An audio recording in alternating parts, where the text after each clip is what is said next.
Now, say my name. Heisenberg. You're goddamn right.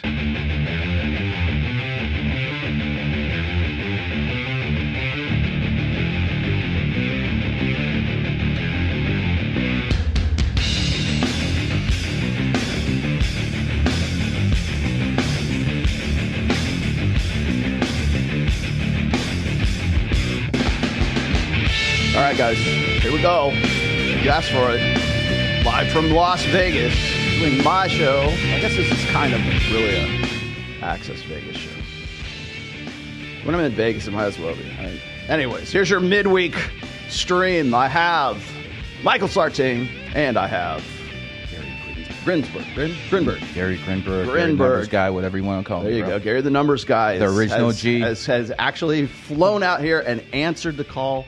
Thank you for doing that. The first thing I want to tell you is thank you for being the first one to take this challenge, because a lot of people have a problem with me, and I'm not saying you do, but like a lot of people have a problem with me, and they always want these debates, and I'm like, okay, fine. Here's a place that we can come and have a formalized debate. Let's do it. You're the first person to answer the call, so. Well, I'm gonna say this, man. Being a coward is nowhere to live life.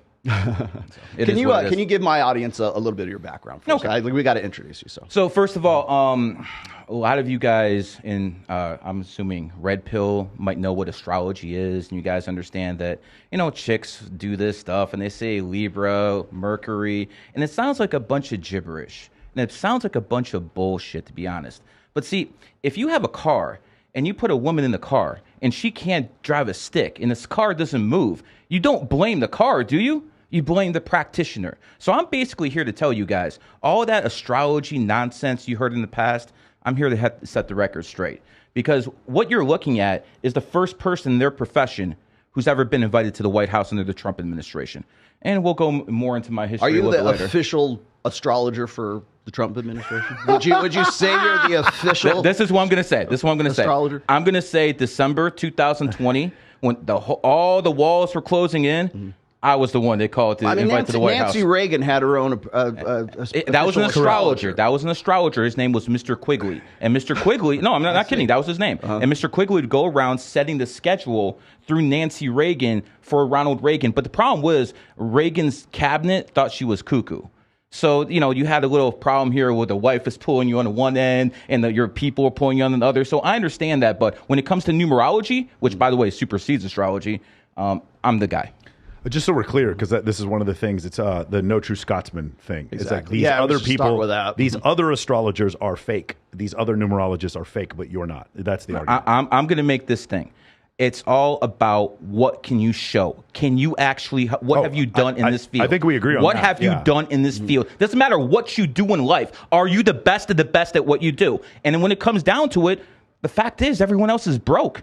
I actually got mine. For sure. But I think what's maybe more important is what you can show empirically and what objective truths that you can prove and what things you can actually predict. And that's what we're going to do today. We can, and we can go back and forth. But some of those things, like I'll get just skip ahead here. We'll talk about the 2016 championship with the Cavs, right? And I followed that whole thing very clearly. When Kyrie Irving, born in 1992, You're the Monkey, hit the game-winning shot in 2016, right? So again, and I'll let you go through that whole thing, but let's try something different.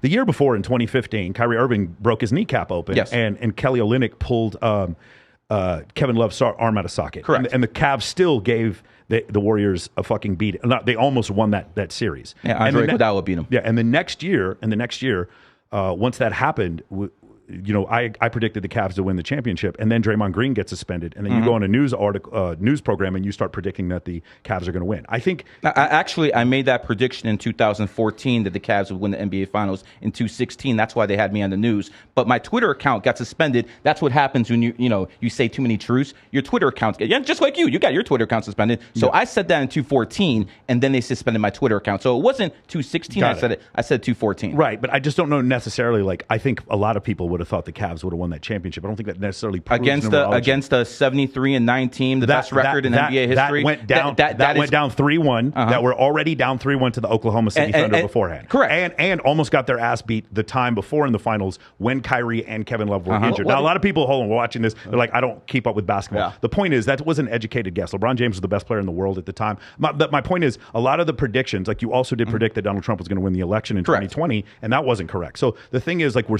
sitting there. The election was stolen, my friend. Okay, that's fine, but again, numerology should account for that. No. Numerology should account for that. Actually, I said the election would be stolen, and again, that Twitter account got suspended. Right. So again, we can go back and forth, but I actually said certain things. Let me go back to the Cavs 216.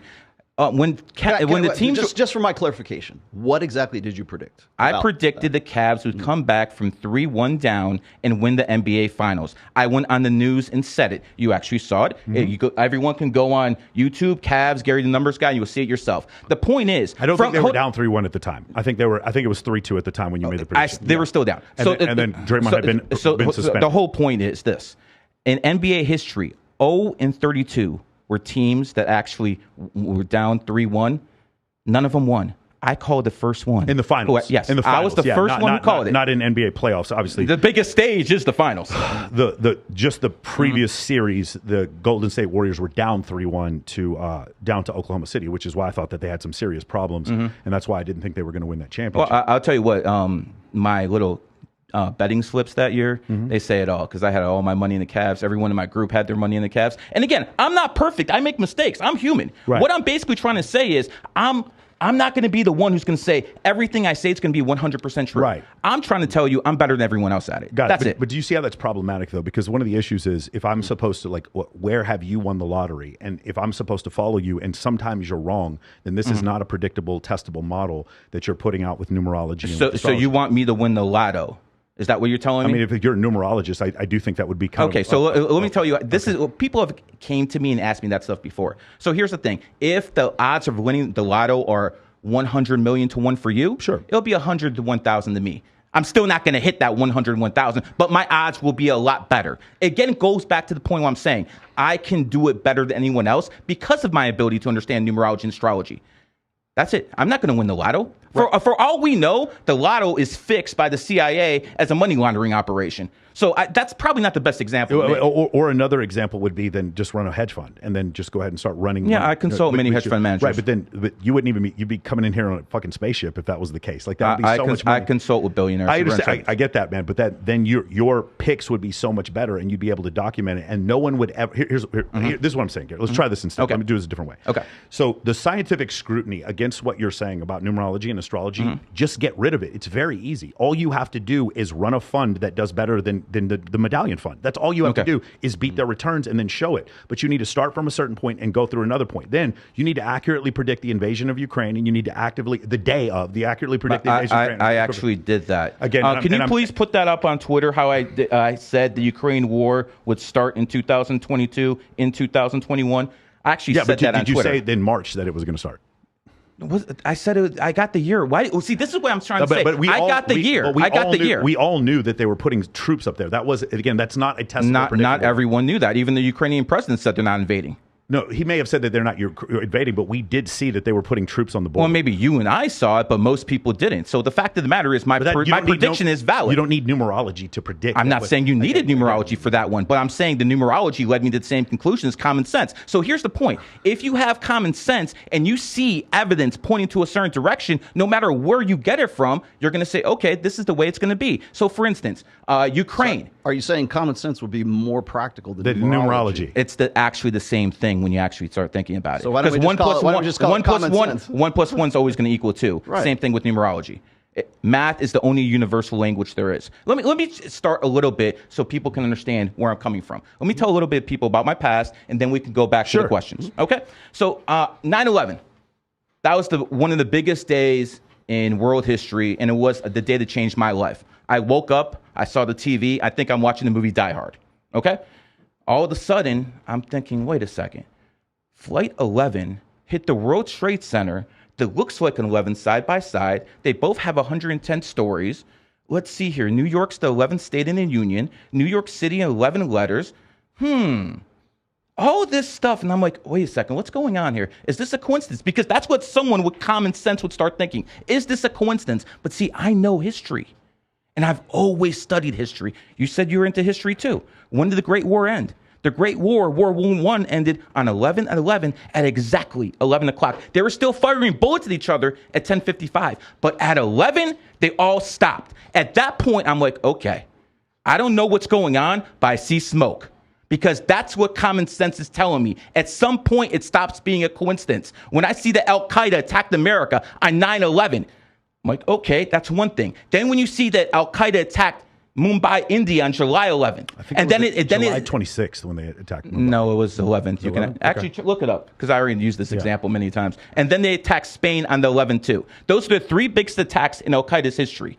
So I'm thinking, okay, so now it's getting to the point where do people out there actually know something that other people don't? Because why are they doing things on specific events? Let's talk about the pandemic. The World Health Organization called COVID-19 on February 11th. Why they picked the 11th? And guess what? They said it was an official pandemic on March 11th. So you tell me, when does this stop being a coincidence? Because they keep doing this over and over on big events. Because the Civil War did not end on the 11th, and neither did World War II. Like again, you're this is called. I'm not cherry picking. I'm picking the biggest events in history. Again, World War I is not a bigger event than World War II. I just said World War I ended on 11/11. Exactly. World War I did. World War II was a bigger event. World War I. That's in your opinion. That's in your opinion. World War I killed 100 million people. It was a bigger event. That is your opinion. What was the World War I led to World War II. You can't have one without the other. Find this out for me. When did we go to war with Vietnam? 70s.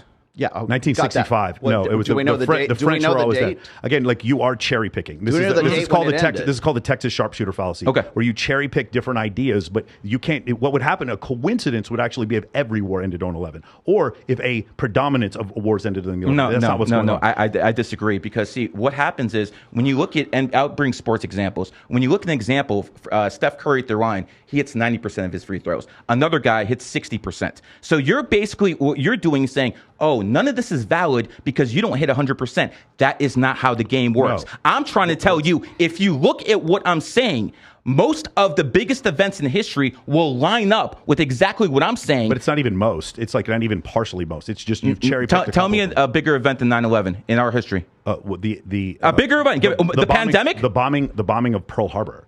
That was a bigger event than 9/11? Yes, because since me and you've been alive, 500 modern day history. You just said that now. 500,000 American troops died in World War II. It was a bigger event than 9/11. 3,000 people died in 9/11. It's horrible. I went to war for our country because of 9/11. I understand what you're saying. But the biggest thing that had happened before that was in our lifetimes, the biggest thing is 9/11. So, I mean, I could say the biggest thing. Yeah, for sure, I could say that. And I just break down the whole thing about how 9/11 happened on the left. What I'm basically trying to tell you is, it doesn't matter what you believe. It doesn't matter what you believe. It doesn't matter what I believe. It doesn't matter what the people who are listening believe. It matters what the people in positions of power are doing. And if you see what the people in positions of power through the history, they're always planning events under certain dates. For instance, Wall Street crashed on October 29th, 1929.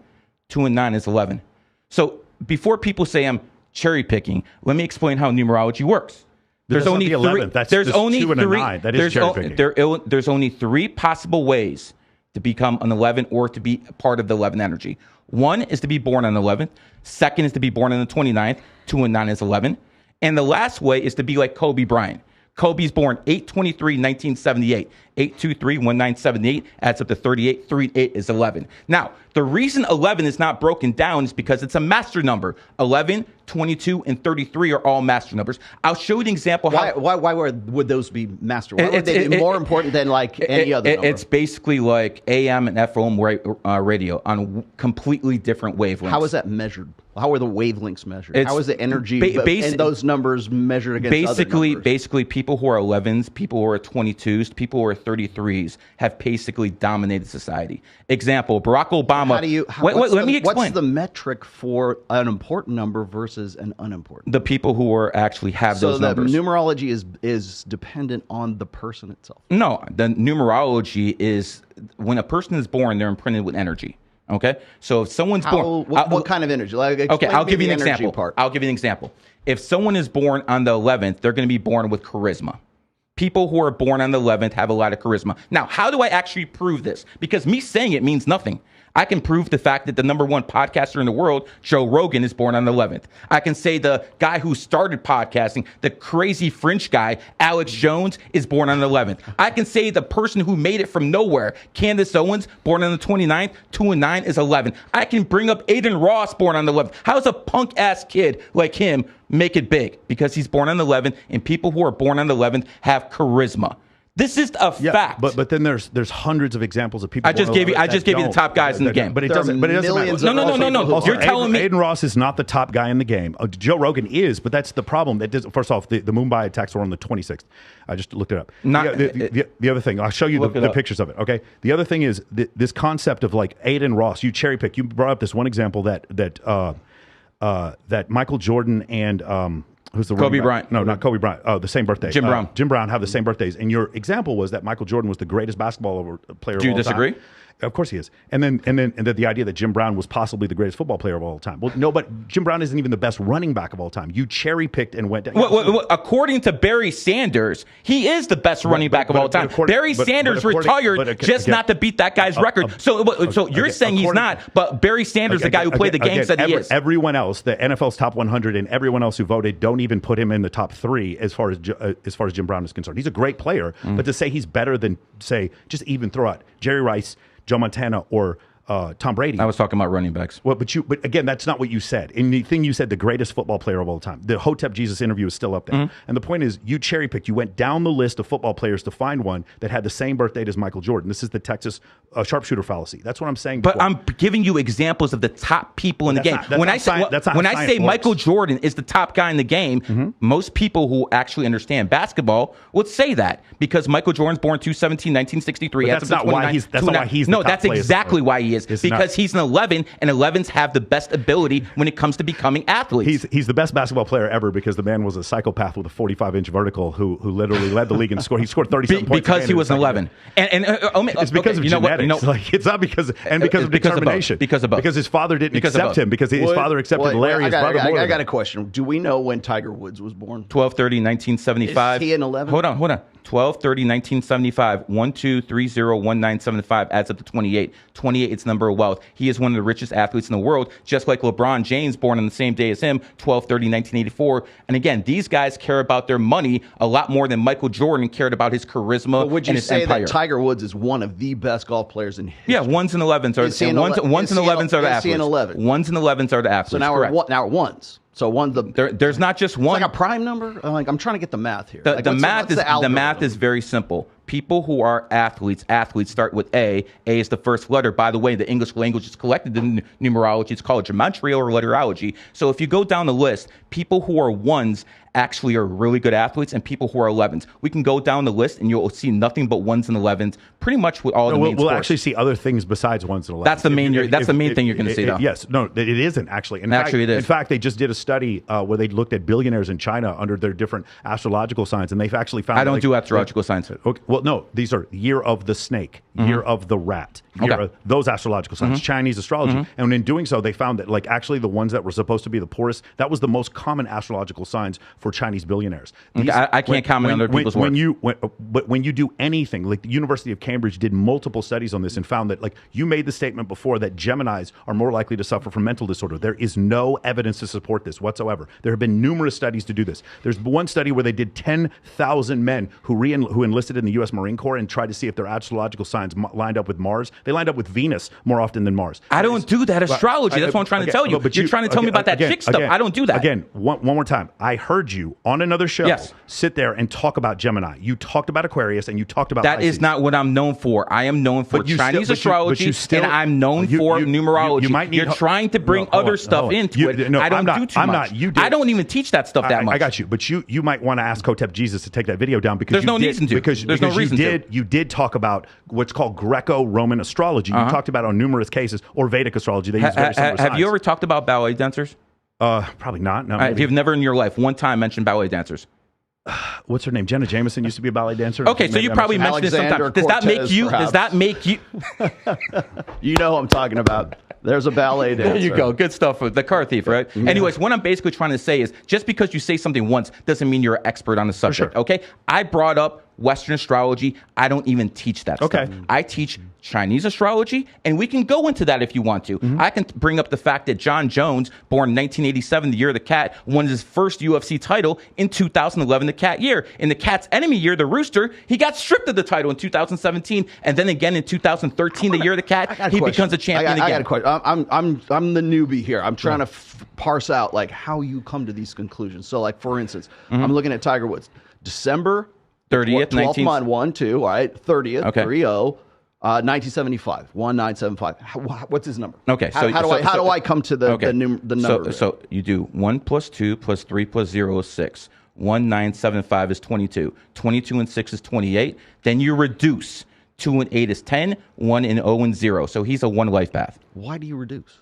Because you have to come down to the. Do you reduce with other dates? Only numbers you don't reduce with are master numbers, because master numbers are in a different wave. I'll give you an example. I'm still curious. It's like, how do you come to the conclusion that one number is like because has some more importance than another? Just think of it this way: 11, 22, 33. Everything that's doubled up is called a master number for a reason. I'll give you an example. Vladimir Lenin, who started the Soviet Union, was born on the 22nd. The Soviet Union came to power in 1922. Because he's the one who led it. George Washington, born on the 22nd, helped start America. People who are born on the 22nd are master builders. You're into sports. Who's arguably the best coach in NFL history? I've heard you say this before. Bill Parcells. You think of Parcells because he was the tutor for Belichick. Exactly. Belichick won more, but yeah. Parcells okay, was so a good we coach. can say that Bill Parcells' coaching tree, and again, it extends to Bill Belichick's coaching tree, is probably the most extensive in the NFL. He is born on the 22nd. So what basically I'm trying to say is people born with on certain dates have certain abilities. And if you actually use this as a psychological method, you'll actually see that people have certain abilities. For instance, if you're born on the 1st, you're good at arguing. If you're born on the 5th, you're good at talking to the ladies. When you're born, Michael? The 5th. I see. Okay. Here we go. All right, good. So again, we are going to bring up examples of this stuff, not the stuff I don't talk about, Mike. Did you have another question? No, I was just going to say, I'm still confused as to what would make a 1 more powerful than like a 9. What are 9s? Okay, for instance, because what I'm trying to get at is if you're going to say that a 1 is different than a 2, the 3, 4, 9, all the way. Let me give some examples then. People who are 1s are leaders.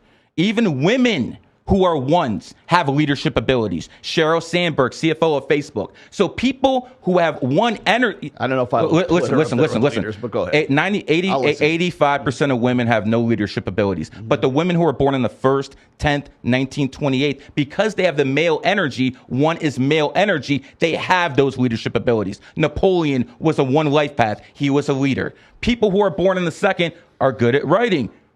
Don't you have a best-selling book? I've got a few. I see. You also said people born on the 2nd are more feminine. That's another thing. They can be. They can be. But the problem is, like, what you're saying is you have this idea that, like, well, it's not an exact science, and sometimes I can be wrong, but you actually want this taught in schools when we have a bunch of uneducated people who don't understand science, technology, engineering, and mathematics. You want people in schools to learn numerology. 100%. And astrology when it's not even exact science. It's not even a science because you don't use testable it models. actually is a science. It isn't a science because in science, what you're going to do is try to disprove your own hypothesis, and you don't. You cherry pick certain people's birthdays that happen to fit with whatever you're doing. If we were to take a population-wide survey, which I can show you 13 of them, that is not possible because there's 7 or 8 billion people on the planet. The only thing is possible is we can take the people at the top that everyone knows about and show examples with them. That's not the only. No, that's the only thing we can do. How are we going to measure 8 billion people on the planet? You can measure exactly. You can measure the population of the United States. I can tell you 28's number of wealth. I can tell you the richest man in the world is Elon Musk, and he's born on the 28th. I can say the guy who used to be the richest man in the world before Musk took over was Bill Gates, born on the 28th. I can say Steve Jobs, born 2/24/1955.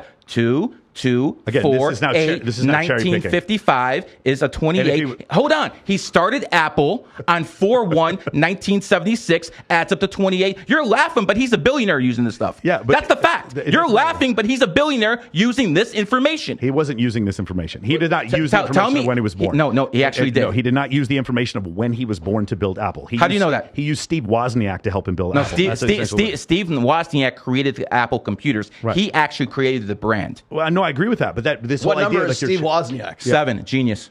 Yeah, Genius starts with G. G is the seventh letter. But again, if we were to do that, if we were to go through and look at people born on the 7th and test their IQs, yes, you will. If you go on, yes, you will, because I actually talk to teachers, and they tell me their students born in the 7th, that is not 16th, a scientific survey. 25th.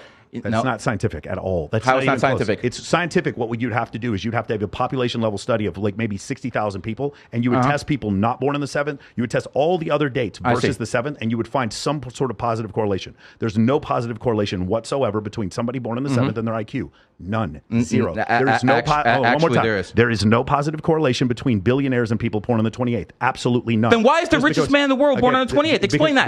Because you don't understand science. Explain. Because you don't understand how normal distribution. 1 out of 30 is 3%. It doesn't matter. 1 out of 30 is 3%. Bill Gates is the guy who used to be the richest guy in the world. He doesn't even count as 1%. Why doesn't he count? Because you said so? He doesn't count as even 1% of the billionaires on this planet. That's the problem. The rich, the normal distribution. Look it up, David. I believe 7 out of the 3 of the richest 7 people in the world are born on the 28th. Look it up. Again, the normal distribution of billionaires, we're not going to find that most of them were born on the 28th. You actually will. You will not. You actually will. You will not. Well, tell me. Not only that, you'll not. Tell me why. I'm going to put a link. Tell me why Musk born on the 28th is the richest man in the world. Then tell me why. Again, he's the richest man in the world because and who did he replace? And who did he replace? Again, Bill Gates, last century, the richest guy in the world, born on the 28th. This doesn't prove anything. How does not prove it when the richest guy in the world this decade, last decade, switches, but they're still born on the 28th? Let's do some math. Let's do some probability math. Wait. Let me direct traffic here. Okay. So first off,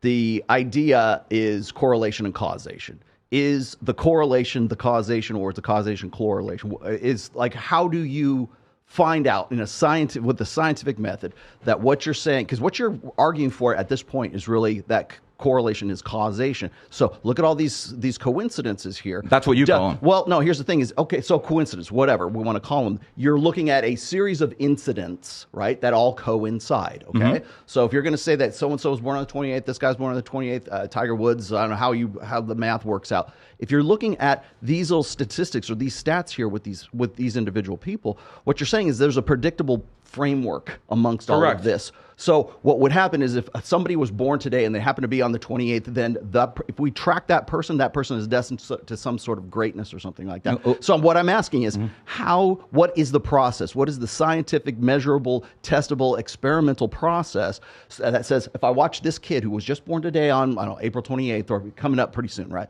That kid is going to be the next billionaire. What's the process to figure that out? Let me say this. Number one, I will post something on Twitter after I'm done with the show that will prove that 28s are the richest people in the world. Now, does that mean everyone born on the 28th is going to be rich? No. No, hold on. There's not even a distribution that even shows they're even 1% wealthier. There is none. There have been multiple studies on this. There is no distribution that shows that people born on the 28th are any wealthier or people born on the 7th have a higher IQ. So that's what you say. That's what you say. Irrefutable, but unassailable. But when you look at the actual richest people in the world or the smartest people in the world, you will see, like, for instance, what's his name? He freaking died. Stephen Hawking was the 7th life path. Again, most people would say. But he wasn't born on the 7th. He was 1/8/1942. Again, 1/8/1942. You're just cherry picking by adding numbers. I said, but you are, and this is not scientific. This is not. Again, you're not letting me speak. Okay. I said there's 2 ways to do it. If you're a 7, if you're a 3, if you're a 5, if you're a 5 life path, for instance, you're born on the 5th, 14th, 1 and 4 is 5, 23rd, or your total number adds up to 5. Those are. If the total number adds up to 5, it's called a life path. If you're born on a certain day, that's the day number you're born on. So again, this is all confusing to people. I understand that. But here's the whole point. If you guys want examples of this, people who are born on the 5th, 14th, 23rd are the most attractive people in the world. Go on Facebook, put in those dates, and you'll see it with yourself.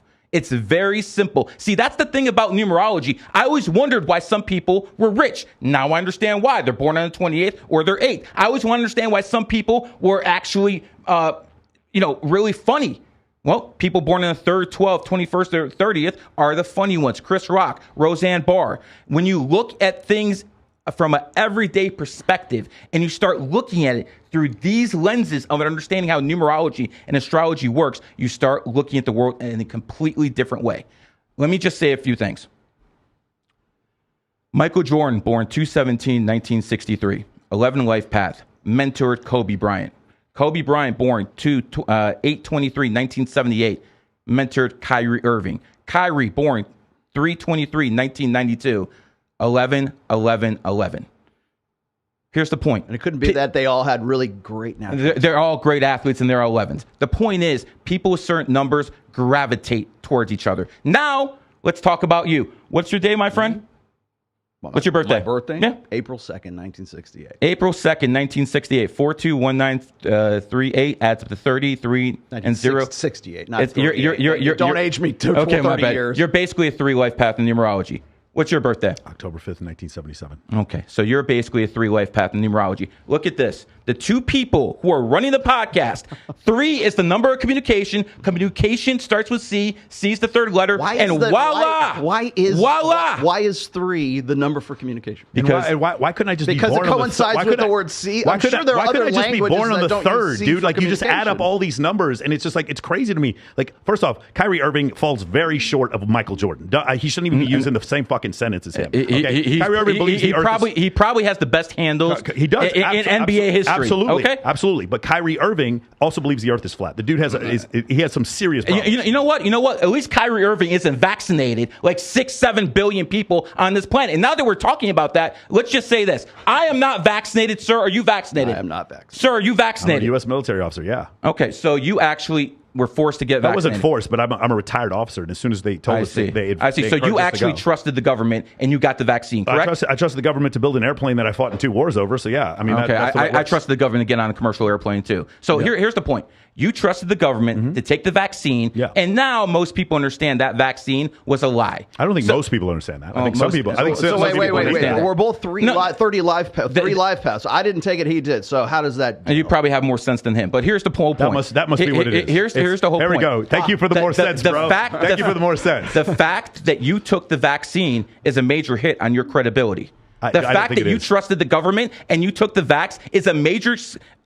And I understand you're a successful person. Okay, I understand you made a lot of money. Yes. I understand that a lot of people look up to you. Okay. And that's all fine and dandy. But when it came to the biggest... But somehow, in spite of all that, I took the vaccine. When it came to the biggest psyop in world history, you failed, brother. And that's just a fact. Okay, I mean, that's your opinion. I don't think so. I don't agree at all. We'll find out in about a decade. I found, like, after I did it. By the way, I'm not pro or against the vaccine. I got a good one here. But my whole thing, I'm very much against the idea of firing people because they didn't take the vaccine. But the idea, like, after I took the vaccine, I started an 8-figure company. I'm dating the hottest woman I've ever seen in my life, and I have a new bench press max. How do you feel? Those are great. You feel good? Those are absolutely great. But the fact of the matter is, we'll see how you're doing in about 7 years after you took the vaccine. 9-figure company. That's what we're going to be at. That's what's essentially when your heart explodes. When my heart explodes. I took the vaccine immediately. I needed to vote for Joe Biden, and scales grew on my neck. I have a question. They're the aliens. Okay, the Illuminati's calling. Serious question. This is good. I really hope you take that stuff seriously. This is a super chat. And if I were you, I'd be looking into holistic medicine to try to actually get rid of that. But that's up to you. I'm not going to. Thanks. Okay, here's the deal.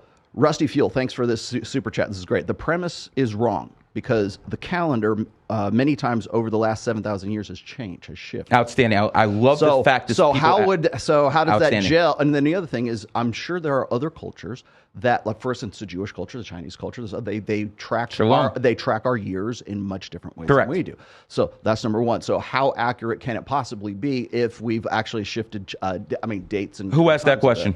Rusty Fuel. Very, very smart man, Rusty. Let me explain how we know, and let me explain it to the best of my ability. Manifestation is a real thing in this world. No, it isn't. Yeah, yes, it absolutely is. I'm going to manifest a steak in the refrigerator out here. Absolutely isn't. I'm going to prove you that it is. Manifestation is a real thing. 100% not true. So, did you have goals in life? I sure did. Okay. Yeah. So I worked for them. And manifestation is one of the deadliest things in the world. No, it's not. You have to work and do things at the same time. That's not manifestation. Working is not manifestation. Why not? Working is not manifestation. Why not? Manifestation. Let's look up the definition. So you can be the best NBA player in the world just by saying, no, you got to put in the work too. He didn't manifest it. He only did it. If we were to ask Michael Jordan, hey, let me ask you about your life path as far as your numerology, he would not give a fuck about what you're saying. He would just say, I busted my ass in the gym. Have you met Michael Jordan? My junior high coach cut me from the fucking team, and my dad did not accept me over my brother Larry. So I busted my ass to become the best player on the planet. That's what he'd tell you. He doesn't say anything about it being an 11 life path. So don't put your beliefs about numerology on Michael Jordan. Michael Jordan was a killer out there on the basketball court. And he was a killer because he decided to be a killer, not because he put it off on numerology or astrology. No, he doesn't know anything about numerology and astrology. The most deadly part of this whole situation is that you're sitting here having a conversation about red pill, and the number one problem that we have with women is their lack of accountability, and what you're teaching is literally the fuel for that lack of accountability. I am where I am because I went to the fucking gym, because I learned how to build a sales team. That's where I am, not because of when I was born. You give people this literal lack of accountability. They have this safe blanket of victimhood that they can use because of what you're teaching them. It is literally the opposite. It is the absolute opposite of what you need. Again, the reason why Rollo and I are friends is not because we're 3 life paths. It's because we both believe in this fucking book over here called Evolutionary Psychology. That's the reason why. It's because the reason you both believe in that book is because you're 3 life paths. No, that's the point. There is no proof in what you're saying. The proof is you guys right here. This is the proof. You guys are here together. That is not proof. He is actually backing you. He is putting everything on the line to back you. See, that's 3-3. That is anecdotal. That is not scientific. That's a circular argument. Exactly. It's like anecdotal. That is not scientific. Because the solution is in the question itself. So like how can that's unfalsifiable? Yeah, of course we're here to, and I'm sure maybe Steven Crowder has people that are with him that maybe somewhere along. I'm glad you brought up. Hold on, stop. That they align. But I am glad you brought up Steven Crowder. Don't get lost in the weeds. Don't get lost in the weeds. What I'm saying is that just because two people happen to have like similar personality, like what about personalities? What about people who are like good clicks with each other? What about people who have like complementary talents? Those people are, what about, I got a better one for you. People who have pathological personalities tend to attract other pathological personalities into their orbit. That has nothing to do with fucking numbers. It has to do with the fact that this guy's crazy and this guy's even crazier than him. So the crazy guy's going to follow. When you are born, you're born and imprinted with certain energy. That in energy. How do I measure that energy? I want to know what numerology this is, because if I could put that fucking energy in a bottle, I'd be a billionaire. It's just like energy. No. You guys brought up Steven Crowder. I want to make this example. He is born 7/7/1987. He is a 3 life path, just like him and him. So again, they can say all the nonsense they want. The fact of the matter is, they're over here doing the same thing Steven Crowder is, and they're the guys who brought him up, not me. There are hundreds of people. Yeah, you brought him up, not me. I didn't bring it here, but there are hundreds of people. Rush Limbaugh, born on the 12th. It's fine, but Howard Stern, born on the 12th. There are hundreds of people who aren't, and you can sit. But the top of the game is. It doesn't matter. Like that's in your opinion. No, it doesn't. It's not the way that works. So you're telling me if we look at the top people in the game and they all have move over.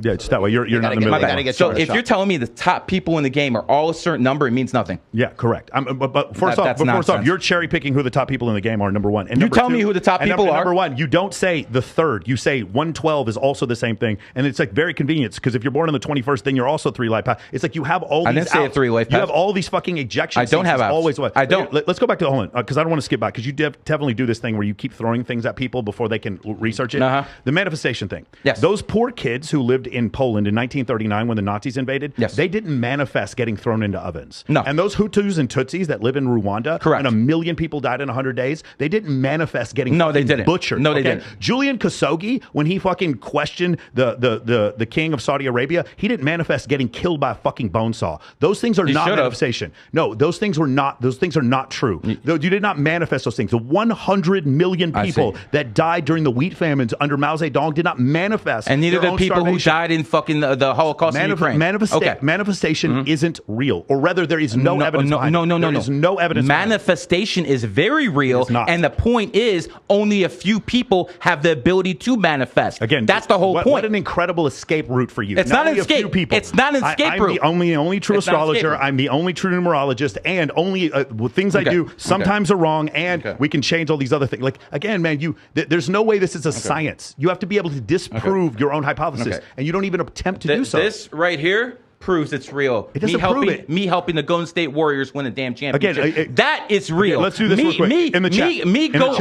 Going to the White House. In the chat. That is real. One more time. Put a 1 in the chat if you believe he helped the Golden State Warriors that had Steph Curry, Klay Thompson, and Draymond Green. You believe that Gary Ginsburg helped them win a championship. I don't believe you helped them win a championship. That's fine. I believe the fact that they had a head coach that had already won had won 5 championships as a coach. The 2 best shooters of all time, and one of the best defensive players at the time. Of all time. I think that's why I won a championship, not because of you, Gary. No offense. I don't think you had anything to do with the Golden State Warriors winning the championship. Did I hit any jump shots? No.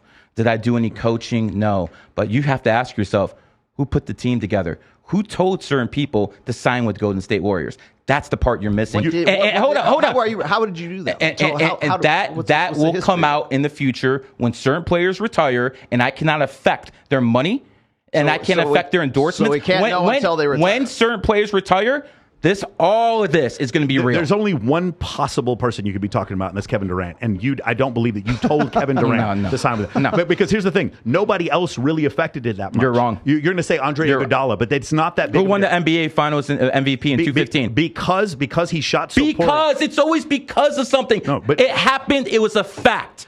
He did it that year. You are trying to say that Andre Iguodala signed with the Golden State Warriors because you did that. I didn't say anything. It's utter hokum. That is not true. We'll see in the future. It's not. And we will see in the future. By the way, he could have chose to sign for any other reasons. Like, for instance, the reason that Kevin Durant signed, because they were the best team and he's a front runner. That's the reason why. Andre Iguodala had been in the league for a long time. People forget Andre Iguodala played with Allen Iverson. That's how old he is.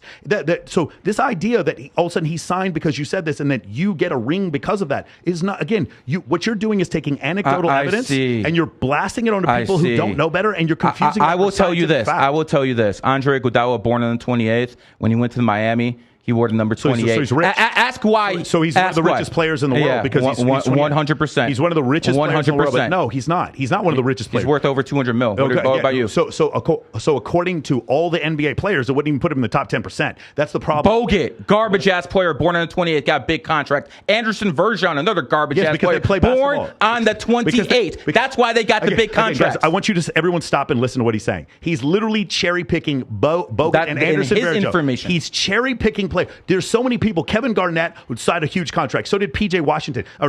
There's so many people that signed big contracts. I just brought up garbage players. I just brought up garbage players who got big paydays because they're born on the 28th. That's the only correlation. Many players that got huge paydays. Eddie Curry got a big payday. It doesn't make any difference. There is a guy on the Warriors. I forgot his name. This guy on the Warriors, he was there for one day, and he got $1 million contract. I forgot his name, but he was born on the 28th. This doesn't prove anything. Even if this is true, like, why would the 28th be different than the 13th? Because 28 is the 16th. 28 is the number of wealth. People who are born on the 28th. Why is it the number what and not like 7 or 4? Because, for instance, you're basically saying, why is a woman weaker than a man? Because that's the natural order. What's the significance of those numbers? Because of natural selection. That's the reason why a woman is weaker than a man. Because of natural selection. Okay, so when it comes down to it, the 28 is the number of wealth. 8 is the number of money. I'll give you an example. Stop. All you can do is look at what the elite are doing and follow their lead. The Chinese. Listen, the Chinese started the Olympic Games on 8/8/2008 at exactly 8:08 p.m. Why? Because they know 8's the number of money. No matter what you think, they went from the 15th biggest economy in the world to the 3rd to the 2nd within a few years after that. Right. So you can say that's a correlation, but the fact of the matter is it happened. I'm going to also say it's a correlation because it's also begging the question. Also, I was begging the question that they don't have the same calendar as us. It wasn't even the 8th of their month when they did it. It wasn't even. They don't have the same calendar we do. They use the English language over there too. Got it. You guys see the ejection handle? The signs in Chinese. If you go to China, you go to Russia, you go to Peru, all the signs in English, buddy. Again, that doesn't change the fact they didn't do it. They did it on literally their calendar. It was not the 8th day. You'd sit. Huawei, a government company called another ejection handle. Here we go. Pull out of here again. Chinese New Year is in February. February 5th is the Chinese New Year. Huawei. Look at that's the government-backed Chinese company. It starts with the H. 8 is the 8th letter because of money. And if you look at their logo, it has 8 different spots on it, symbolizing the 8. You guys are blind to this. Like, for instance, when I talk about the Illuminati, when I talk about the 13 Illuminati families, you guys will say, oh, this is nonsense. But if you see what's actually going on in the world, you understand what's going on. For instance, McDonald's. McDonald's has a big M as their logo. Why? Because M is the 13th letter. Again, paying homage to the 13 Illuminati families. It's not because the guy's name was McDonald. That's what. Now, yeah, no idea of the fact that it was named after a guy named McDonald, who didn't get to choose his fucking name. Got it. Okay. That's what you guys are going to say. I'm going to say. No, here's what happened. Rick Kroc specifically bought McDonald's from the brothers specifically because now I get it. It's all astrology proof. I got you. Okay. Philadelphia 76ers. 7 + 6 is 13. San Francisco 49ers. You're going to say the 49 gold rush. I'm going to say 4 + 9 = 13, and I'm going to tell you why. What's 13? 13 is homage to the 13 Illuminati families, like the Rothschilds, the Rockefellers. Is that a money number, or is it just like an Illuminati number? Illuminati number. So this is not a numerology number. We're There's into something else. different numbers mean different things. 1 plus 3 is 4. What's 4? 4 is the number of law and order police. Oh, see, so That's why Donald Trump, when he was in the White House, tweeted law and order on 4 days. And why don't you guys go check that out? I have. He also tweeted law and order on not 4 days as well. No, he did it mostly on 4 days. He did not do it mostly on 4 days. We go back to the cherry picking thing that you do. You don't. I mean, brother. correlation. Yeah, you're telling me he didn't do it. I'm telling you he did. Let's put some money on it. I'm telling you, he did most of his tweets about law and order on 4 days. The reason I know this is because his personal assistants are in my group. Right, but Donald Trump's not in your group because now he doesn't have anything to do with you anymore, right? Is that correct? I mean, I don't talk to him on the phone personally, got it. But I did tell him in his face on October 22nd that he'd be president of the United States. That actually happened. Yes, and you also told Hotep Jesus that he would win in 2020. And the election was stolen. Oh, got it. But numerology should account for that. Numerology should account for that. Was the election stolen in your opinion? I don't know if it was. Oh, so you won't make a stand? I don't believe it was. You don't believe it? Yeah. Was the election stolen in your opinion? I don't even. Well, you mean the last one or the one before 2020? Quite honestly, I think it's the entire voting. I think the whole system was corrupted. Yeah. I think if they're cheating on both sides. Do you think the Republicans are cheating in national elections? Yeah, and actually getting away with it? As much as the Democrats are, yeah. Maybe using the same. Well, just curious. What does the number 15 mean? I'm just curious. What does the number 15 mean? What does that mean? Home and family, 1 and 5 and 6. So why did the Republicans gain 15 seats in the House and the Senate when the election was stolen? I'm just curious. How did that happen? Well, on a national level and on a state level, they have different elections. No, these are right. But again, they won 15 seats. These are the same. The voting machines that they use were the same voting machines for the national election as the state election. How do they win 15 seats? I'm just curious. What 15 means? What does it mean again? No one cares. It's only about the president. No one cares. It's the president. No one cares. It's the president. It's the president they care about. Your anecdotal information matters because you said it. My anecdotal information doesn't matter because I said it. This is clear selection bias. Texas sharpshooter fallacy. You're doing it again. No, there's no evidence. Was it stolen or not stolen? I don't know. But the reality is I haven't seen any clear evidence to show that it was stolen. That's not the case. So here's the thing. You don't know the Democrats too well then, do you? No, I know the Democrats better than you, clearly. Because you just throw things out there and you expect people to believe. You understand Obama's running a shadow government right now? Let me explain something. If you understand the Democrats. I'm going to explain something to you. You're going to agree with me on this. I don't want you coming near my girlfriend. I think you're fucking incredible with women. I think you can run off about astrology all fucking day until these women are dropping their panties for you. I have no doubt. I don't need to do that. I have a wife. I have a wife, and I don't do that stuff. Now that might interest you to sleep around with 20 women. That does not interest me. I don't teach that stuff. I don't teach that stuff. You could let him finish his thought. I'm saying you could. What I'm saying is what you do is this thing very similar to what Johnny Cochran did, where you just keep throwing things against the wall faster than we can check them, and then you keep going, and people are like, yeah, and then after a while they're just beaten. The problem is that's not going to happen to me because I watch all your stuff and I know what you're talking about. The thing with Jim Brown and Michael Jordan is incorrect. It is not correct. You're telling me Jim Brown? I brought up a Hall of Famer. Hall of Famer. That's not what you said. You said the best football player ever. That's what you said in Hotep Jesus. Again, you're going to probably you're going to say one example. He's one of the best. Two. You said Trump was going to win the election, and then the numerology should account for the fact that it was stolen. Numerology should account for the fact. Why? Because you say so? No, because you say so. Because numerology is supposed to be is a science. I said he would get more votes. I said he would get more votes. You said that it should be taught in schools. You said it should be taught. 100%. Astrology and numerology. 100%. So it should account for the fact that it was stolen, and it did not, because numerology is hokum and so is astrology. There have been hundreds and hundreds and hundreds of tests that prove unassailably that this is hokum. That's the problem. And you're really good at screaming and out talking people. I'm good at screaming. Hold on. I'm good at wait, hold on. Get the camera on me. I'm the one. I'll get the clock. Don't make me use the clock. I'll use the clock. I'm the one good at screaming. Guys, listen to this one more time. Very good radio voice. You're extremely charismatic with it. But the fact of the matter is, the astrologers have been ahead of the scientists for 500 freaking years. Let me explain how. Well, they've been ahead of the scientists for longer than that, obviously, because they've been around for 5,000 years. Let me explain. Let me explain. Astrologers for centuries have told people whenever it's a full moon, people become crazy. They have said this for centuries. It was only the scientists that caught up about 50 to 75 years ago that figured out the human body is 70% water, and the moon pulls on us too, just like it pulls on the tides. So people become crazy under full moons. That's why they call it lunatic. Hold on, let me finish. Why would that this is a fact that people who under full moons become crazier. That's why they call it lunatics. Go to any police station and they'll tell you this firsthand. Okay, so now let me finish. There's been studies on this that show why this is the case. This is a fact. Okay, but why would it? If it's a fact, let's say for sake of argument, I accept exactly what you're saying. Okay. Why would it make people crazy? Because 70% of the human body is water. Why liquid. would that make people crazy? Who cares?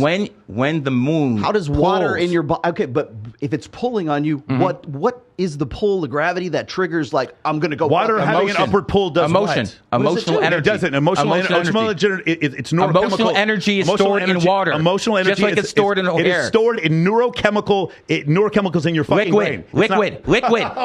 Electricity is affected by 70% of the human body is electricity. Yes, but the brain goes through electrochemical reactions. That's the reason why it doesn't affect it. Number one. Number two, this building has more gravitational effect on you than the moon does. That's the second part. Maybe of it. Today, and number three, there have been studies that have been done on this, and the reason why people commit more crimes under full moon is because it's fucking brighter outside. That's the reason why. They've done studies on this. Stop what you're doing. Everybody pause what you're saying. Crimes happen pause what you're doing, night. and you can look up the studies of why people do these things on full moons. It is not because. So you're telling me people commit more crimes during the day than at night? That's what you're basically telling me. No, during a full moon. Because it's lighter outside, right? Correct. They can see more so stuff. How come they're not committing more crimes during the daytime than the night? Going with your philosophy. Because they can see everything. What I'm saying is garbage. Garbage. Again, it's garbage because you say so. Again, you have not. If what you said was true, people would be committing more crimes during the day. No. Well, they commit more financial crimes. I looked it up. As moon illumination increased, researchers saw that escalation in criminal activity. One explanation for this is what's referred to as the illumination hypothesis, suggesting that criminals like enough light to ply their trade. Hypothesis is not fact. Not so much as to increase their chance of apprehension. No, it's nonsense because you say it's nonsense. Listen, women can tell you this and that. It's nonsense too. Here's the fact of the matter. This stuff works if you actually look at it. You don't want to look at this stuff. You actually don't want to look at it. I've spent 3 weeks looking at this stuff. I'll tell you what. I guarantee you. I tell you what. This is what we're going to do. Okay. You're a rich man. I'm a rich man. So here's what we're going to do. We're going to go up to random people with a video camera. They're going to give me their birthday, and I'm going to read them like a book. No, and we're not going to. If they say I'm wrong, I pay you. No. If they say I'm right, you pay me. Let's do that. Money. This is what matters. Put the money on it. He won't do it. He won't do it. So let me explain to you. So I want you guys to stop real quick, and I want you to look up what's called the Barnum. I'll read it. I have it right here. We're going to look up what's called the Barnum fallacy. So what you do is there's a professor named Barnum, and there was another professor named Ricci who did this. What they did was they gave the horoscopes for all these different astrological signs. They had 120 students in a class, and they gave in an envelope with their astrological signs. They had 10 Virgo, 10. You just said you needed 60,000 people about 10 minutes ago. You said you needed 60,000. And now you're saying I didn't interrupt you, so stop. So what happened was they gave them all the same astrological signs, and they gave it a 4.6 out of 5 rating that this astrological sign meant them. So what he's doing is he's going to say things like you're assertive, or your money's coming in your future, or you're going to make more friends. There's going to be these massive generalizations, and through that, most people are going to say yes, like you're an honest person. Most people are going to think they're an honest person. Yeah, you're never an asshole. You're never an asshole. It never says there's a $100 bill underneath your shoe. It's never predictions like that. These are generalizations that are called the Barnum effect. So stop what you're doing right now and look up the Barnum effect. There's 2 experiments that you guys should look at. That's what he's with 120 people, you just said you needed 60,000 people to make an example. But because he did it for 120 people, that's enough for him. Fact for him. So that was okay. I got it. That was the first example. They've redone this. They actually did it on YouTube. You guys should check out the video. They've done this several times on YouTube,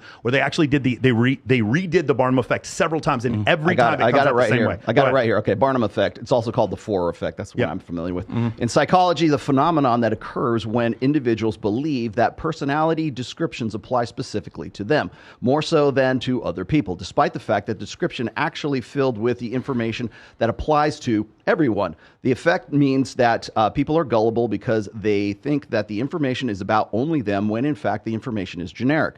The Barnum effect came from the phrase attributed, perhaps falsely, to showman P.T. Barnum. No, it was a professor named Barnum. Okay, but it's not P.T. Barnum. Yeah, okay. Sucker's born every minute. Okay, so psychics, horoscopes, sucker's born every second. Magicians, palm readers, crystal ball gazers make use of the Barnum effect when they convince people that their description of them is highly special and unique and could never apply to anyone else. And by the way, this also applies to MBTI, which I have a real big problem with, which you all know. It's just the modern version of astrology. No one is ever an asshole. It's always here's your letters, and this. I call people assholes all the time. So here's my take. I'm glad we got to this because this is the part I wanted to get to here. when I'm dealing with people who are say, well, I'm this kind of personality. I'm introverted. I'm extroverted. I'm this. I'm an MBT. I don't know, INTJ or whatever the fuck it is, right? These are classifications that men and women want to apply to themselves because it helps them sort out the fucking universe. But it does one other thing. It takes accountability away from them, which is the least red pill thing that you can fucking do. That we exist. Every day I wake up and the world will tell me how much I can bench, how much money I have, and which girl likes me. That's what my role as a man is, to always fight against those things and to improve myself. Accountability lies with myself. Extreme ownership, like Jocko Willink says. Any sort of accountability external from that is just cope. It is just human beings cope. Okay, now more to your point here is human beings are really good at pattern recognition. We want to see the purple cow in the big field of the brown cows, right? If you're staring at an acoustic wall, you'll suddenly start seeing images in the wall. If you see have you ever been looking, cloud gazing, and you look and you see, oh, that looks like a dinosaur, that looks like this, that kind of shit right there. Yeah, people on drugs do that. We're visually based. We look for iconography. We look for patterns because that in our evolutionary past has helped us solve problems. So if there's a pattern and it's predictable, then we're going to develop a system that surrounds that so that we can predict the future or predict whether or not the saber-toothed tiger is going to come eat us at night or if it's going to come eat us in the daytime. Those kinds of things. So when we're looking for pattern recognition, that's part of our innate sort of mental firmware. Yeah. And so we want to believe that people are easier to sort out because they're a number, because they're a personality type, because they're an astrological This is also sign. the basis for racism. Like this heuristics are the basis for racism. The other issue that goes on is that racism. Before and by the way, where do we go from astrology to racism? Because of heuristics in astrology and heuristics in racism. Our ability to read patterns. Astrology supersedes all that stuff. No, right? Because we're bigoted towards people because of their astrological. 100%. 100%. So bigotry is bigotry. 100%. That's hold on. Let me finish this. The additional part is this idea that before the scientific revolution, what happened was people believed that the universe, that the Earth was the center of the universe. This is the reason why Galileo was put on house arrest in 1633, because he told the Pope that the Earth goes around the sun. After he did that, before that point, people believed that they would see symbols in the sky. If you guys take a second, really, and I'm not saying that you believe in this, but Greco-Roman astrology, look at the constellation Leo and tell me if you can find a fucking lion there. There's none. But somehow the Vedic, I don't do this. I know. I just said that. The Vedics and the fucking Greco-Roman people believe that is the constellation Leo. The reason why they did that though is because they believed that the Earth was the center of the universe, and somehow the universe cared about them. Then later on, once we discovered things like supermassive black holes and the fact that there were multiple galaxies and that these galaxies were going away from each other at a constant rate, that's when we started to determine no, these things are not because the universe cares about us. I am supposed to believe that a Jade Emperor had a race with 12 animals, and these 12 animals crossed a river to get to a party in a certain order. Never said that. And the first one that got across was a rat, and the last one to get across was a fucking dog. And because of that, pig. The last one to get across a pig. And because of that, I'm supposed to then believe that is more evidence than the hundreds and thousands of surveys that clearly prove that there is no correlation whatsoever to people born during the year of the monkey or the year of the snake. There's absolutely no correlation whatsoever. You've had your time. You've had your time. Mm-hmm. Now let me speak.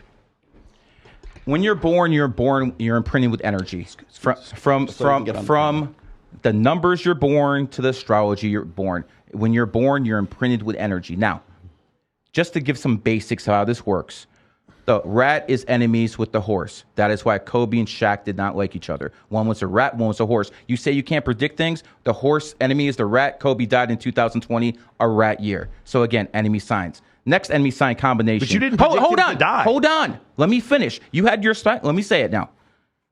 Next enemy sign combination is the ox and the goat. Ox's personalities are strong arms. They're straight dictators. How do you know this? Look at the people who are oxes throughout history. Napoleon, Saddam, Hitler.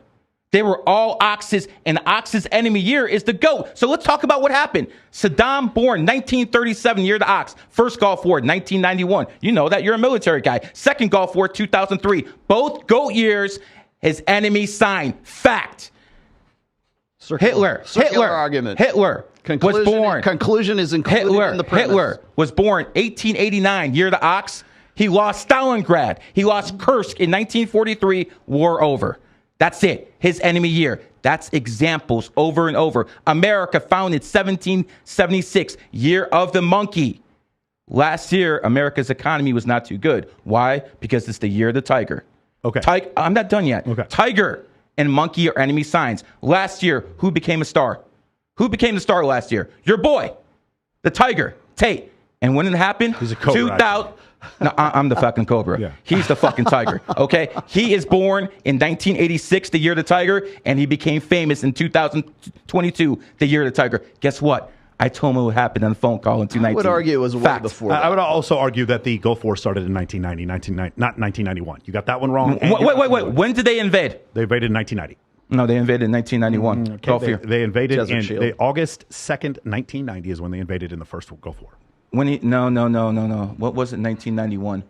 91? No. 91. Something would happen in 91. Okay. Well, they did not invade in 1991. So anyway, the point I'm making is you do this thing where you just keep throwing these numbers out. I'm giving you examples, historic examples. I'm not even close to done. How about Joseph Stalin? Joseph Stalin, outstanding. Joseph Stalin, born in the year of the tiger. He dies in 1953. In 1956, the year of the monkey, the enemy of the tiger. They have de-Stalification when Khrushchev says this guy was horrible. Well, why was he born during a different time than Hitler and those other people? Why was Stalin born at a different time when he's also a goat? He should be a dictator. No, he's not a goat. No, my point is, but he's acted like a goat. But he acted like a goat. No, did you see? No. How did? Wait a second. Didn't he just say oxes? Didn't he just say the oxes? Didn't he just say the oxes were those three people? Joseph Stalin is more of an example of a dictator than those three. Joseph Stalin literally tortured He's the biggest murderer other than Mao Zedong. Yeah, correct. But the thing is, who's a snake like me and you? But the problem is, Joseph Stalin was a bigger dictator than those other people, and he wasn't an ox. Most dictators are oxes. But he wasn't an ox. Most dictators are oxes. How do you want to say Hitler, science? Saddam. How is this a science? How is that not fact? I'm giving you the biggest names out there. Charles Smith, Muammar Gaddafi. Let's go through Pol Pot. These people were not oxes. Muammar Gaddafi was a revolutionary.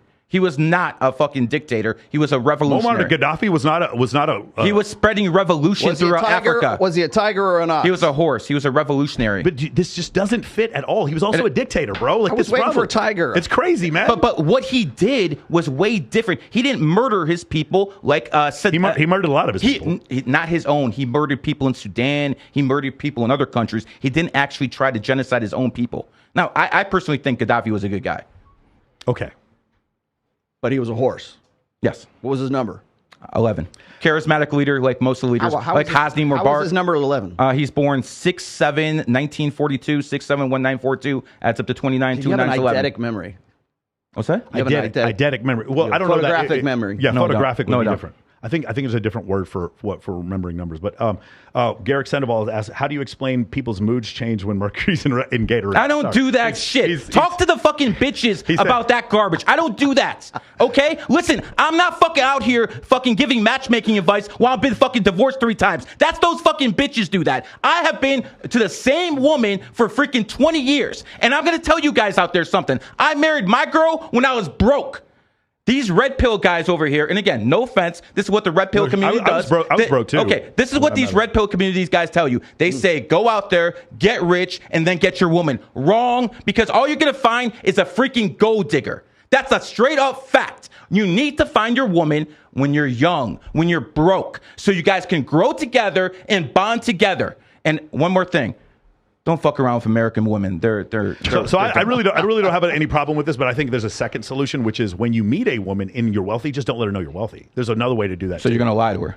No, I just don't let her know that I'm wealthy. Like I just don't. So you're going to lie to her? No, I don't lie. I don't let her see how big my shits are either. It doesn't mean I'm lying to her. It's just a part of my life I don't let her see. That's it. So what I do, usually when I meet a girl, I wear black T-shirts and fucking Apple Watches, and I drive my Lexus. I don't let her see that I'm wealthy. That's one of the things that I did. Now it's a little harder now because I have a big show, but like beforehand, it was very easy. I just never let women know how much money I made, and that actually helped a lot. But that's a different. I don't disagree with what you're saying, by the way, about money screwing people up. The fact of the matter is, I am married for 20 years because I picked my bride based on numerology and astrology. Okay. How did that work? Tell me the science. What was the process? No problem. Is there a process? I am born in the year of the snake. Mm-hmm. People who are born in the year of the snake are extremely jealous people.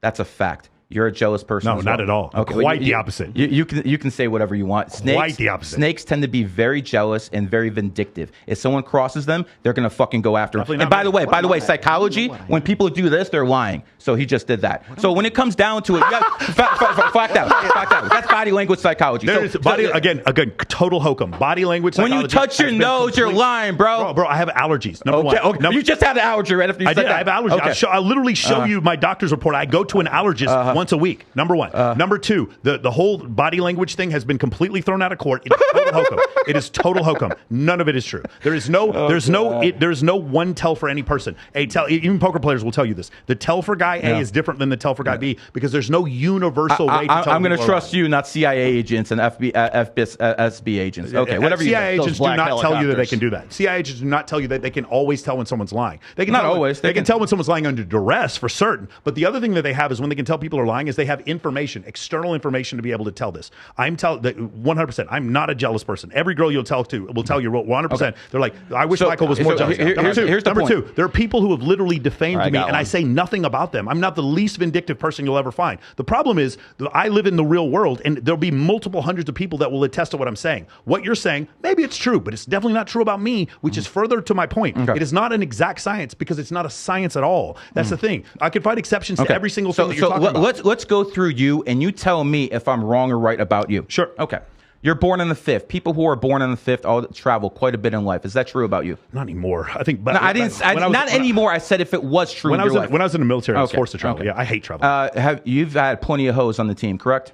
Yeah, I mean, in my life, yeah. So when it comes down to it, people born in the 5th. I don't call them hoes. Whatever you want to call them. People born on the 5th, 14th, 23rd are extremely good looking, and people of the opposite sex like to spend their time with them. Is that true with you? It certainly wasn't true until I was like maybe 35. When it happened, doesn't matter. I think that would count if it mattered. What if I died before the age of 35? Then this whole thing doesn't matter. You didn't, though. Yeah, but that's the point. Like, it's just ridiculous. Like by the way, you're right. But the reason why people would want to spend more time with me is because I chose to take changes in my life. I took personal accountability. At no point did I consult with an astrologer. I went to the gym. I went to the gym and did this. I went to the gym. I was the one who created and founded an 8-figure business. I did this. It wasn't because of any number anyone told me. And for the vast majority of my life, no women liked me at all. So I don't agree with that. So you didn't have women on your team? Not until maybe 10 years ago. I got a question. That's a majority. He's making a reading. Let him finish. Keep going. 2019, did you have an off year? No, it was the best year of my life. That was the most money I've ever made in my life was in 2019. 2007. That was the second most money I've ever made in my life. 2007. In 2007, okay. Yeah. So here's what basically happens. When you're in your enemy year and you start making money in your enemy year, bad things happen as a result. So the money you made in 2019, which is your enemy year, by the way, the pig is the enemy of the snake. You have to watch out because the money you made, the stuff you invest that in is going to come back to you and it's going to haunt you. That's how this game works. So you have to understand when to do things and when not to. It's extremely important to understand. For instance, enemy signs. You never want to sleep with a girl who's your enemy sign because what's going to happen is you're going to have unwanted babies. And by the way, you're going to be the most attracted to your enemy sign. For instance, people who are born in the year of the snake, their enemy sign is the pig. That's who they're going to be the most attracted to. People who are born in the year of the rat are going to be the most attracted to rat. Horses. Wouldn't the snake be the enemy of everybody? Yeah, for sure. Like most mammals, This is comedy. You shouldn't be talking shit about snakes because you're a snake. And by the way, you live in Las Vegas, which was founded in 1905, a snake year. You flourished here. Also, let's talk about the people in the past who flourished in Las Vegas. Mr. Wynn. Mr. Wynn's born in the snake year. In 1989, he basically re-evolutionized Las Vegas. 1989 is a snake year because that's when Mirage was built. Let's go even further. Howard Hughes. He had the golden nugget before that. 1989 is when the Vegas Revolution on the Strip started with the Mirage. With the Mirage. That's a fact. That's a fact. We're not even arguing. 1980 is when Caesar's Palace was rebuilt also. You could say it's way Mirage. It was Mirage. Mirage is Mirage is like the 10th best. When it opened, it was the gold mine. 1989. And that's why I'm basically trying to tell you. The Wynn didn't open in 89. The Mirage did. Yes, the Wynn opened. The Mirage is like a mid-tier hotel. The Wynn opened on the 28th, and it's the best grossing hotel in Vegas because it was founded on the 28th. Why don't you guys look on Wikipedia and see it yourself? So here's the point. Here's the point when it comes down to it. Sam Rothstein, the guy who was in Casino, they made a movie about him. Sure. He was also born in a snake, just like Howard Hughes. And Floyd Money Mayweather, the reason he lives in Vegas is because he's born 1977, the year of the snake, and this is a snake city. So you guys can say all the mumbo jumbo you want, but the fact of the matter is, saying mumbo jumbo. Works. Okay, we're the ones saying mumbo jumbo. So here's a few things. Now, Yes. so you were just mentioning your wife and signs and enemy years and everything. Okay, this is Ted, psychologist Dr. Bernie Silverman of Michigan State University tested the effect of astrological compatibility on marriages. He surveyed astrologers across the country on compatibility of the 12 zodiac signs in studying 2,978 marriages, 478 divorce records in Michigan. Dr. Silverman found couples whose marriages were made in horoscope, heaven united, and split up just as frequently as those who were not astrologically. Horoscopes based on other people's information, not mine. Correct. So just so we're clear, do you put any weight in any sort of Greco-Roman astrology, or all of that is hokum as well? I believe that 90% of astrologers are frauds. Oh no, I understand. But is there any true Greco-Roman astrology? Is what I'm asking you. If you're asking me if there's a little bit of truth to it, yes, but it's like so vague. It's like a because there's no science. Because every time an experiment is done, every time they show no correlation within the astrological they don't know what to look for.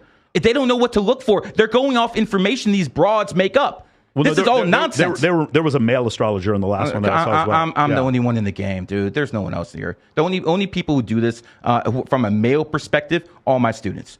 That's a fact. I got you. Here we go. Again, you're talking about studies from people who don't have the right information. They're studying stuff. These broads. I can't defend that stuff. All right, I'm not saying I'm not trying to have you defend that. Astrology fails to adequately answer a number of other important questions.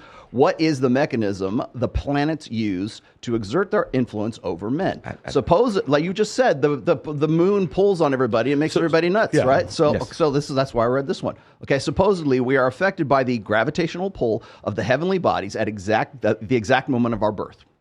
I say when that water breaks. However, hold on. This is absurd. Hold on. I say when that water breaks, you're imprinted with energy. So if you're born in the 7th, you're going to be extremely smart. The casinos use this stuff too. Gamble starts with G. G is the 7th letter. How many cards in the deck, my friend? 52. What's 5 and 2? 7. Okay. So again, you have to understand that casinos What's the most use common dice combination too? 7. There you go. Number of the gambler. The casinos did this on purpose. Illuminati proved. Or perhaps it's because Illuminati confirmed. It's 50-50 chance. Could be that too.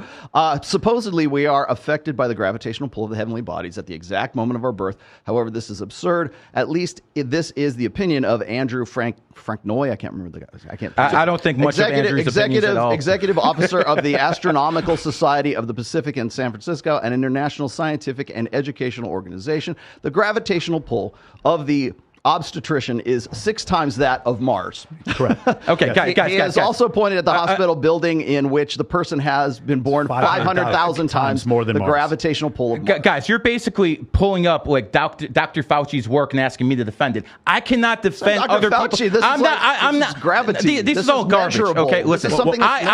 You're basically asking me to defend stuff I have nothing to do with. No true Scotsman. Okay? This is, again, the no true Scotsman defense. All the other astrologers are wrong. Then why would the moon make any difference in criminality? You brought up the moon. That's the reason why we're bringing this up. I brought up the moon because it pulls on tides and 70% of the human body is water. Right. So obviously that would make something. I didn't say anything about Jupiter. I didn't say anything about Saturn. Okay. You guys did. I didn't. Okay. So let's make that clear. Sure. I'm talking about Earth astrology, Vedic, Chinese, Vietnamese, whatever you want to call it. Yeah. Because on this planet where we're all born, you're born on this planet, right? Hopefully. Okay. Yeah. So we're all born on this planet. So when it comes down to it, this astrology is the one that affects us. Don't tell me about some other broad who's been divorced 3 times. I agree with what you. she said. Okay. I'm telling you about what I do. We talk about crap all the time. My whole thing is like your astrology. It's like when you multiply any number by 0, you get 0. Yours is just as inaccurate as theirs. That's the problem. The idea that like somehow the world imbued with this knowledge that nobody else. I've had several sports bettors on here. Here's the funny thing. As soon as I had Flat Earth Dave on here, you know what happened the next day? I had a bunch of other flat earthers. I called the Super Bowl 3 times in a row, by the way. Listen, you called the Super Bowl 3 times. I've called the Super Bowl 3 times in a row too. That it doesn't mean anything. Listen, it means I'm a good handicapper because of numerology. You could be a good because handicapper. I use numerology and astrology. So here we go. One at a time.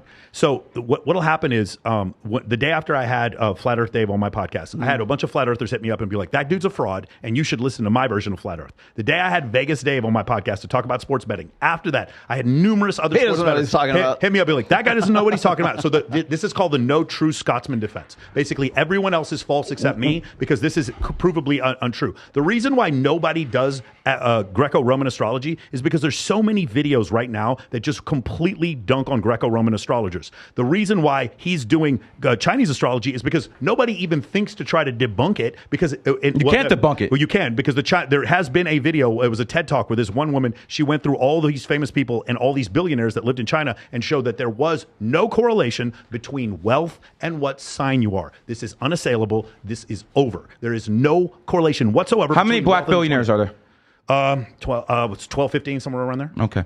Michael Jordan born on the 17th. Kanye West born on the 8th. Most of the black billionaires you're going to find are born on the 8th, 17th, 26th, or 28th because those are money numbers. What people have to understand is... But they're black billionaires. Do you see how you just cherry picked again? What if they're part black? What if they're 1/8 black? That's the whole point I'm trying to tell you. There's not that many of them, and the ones that are there have that number.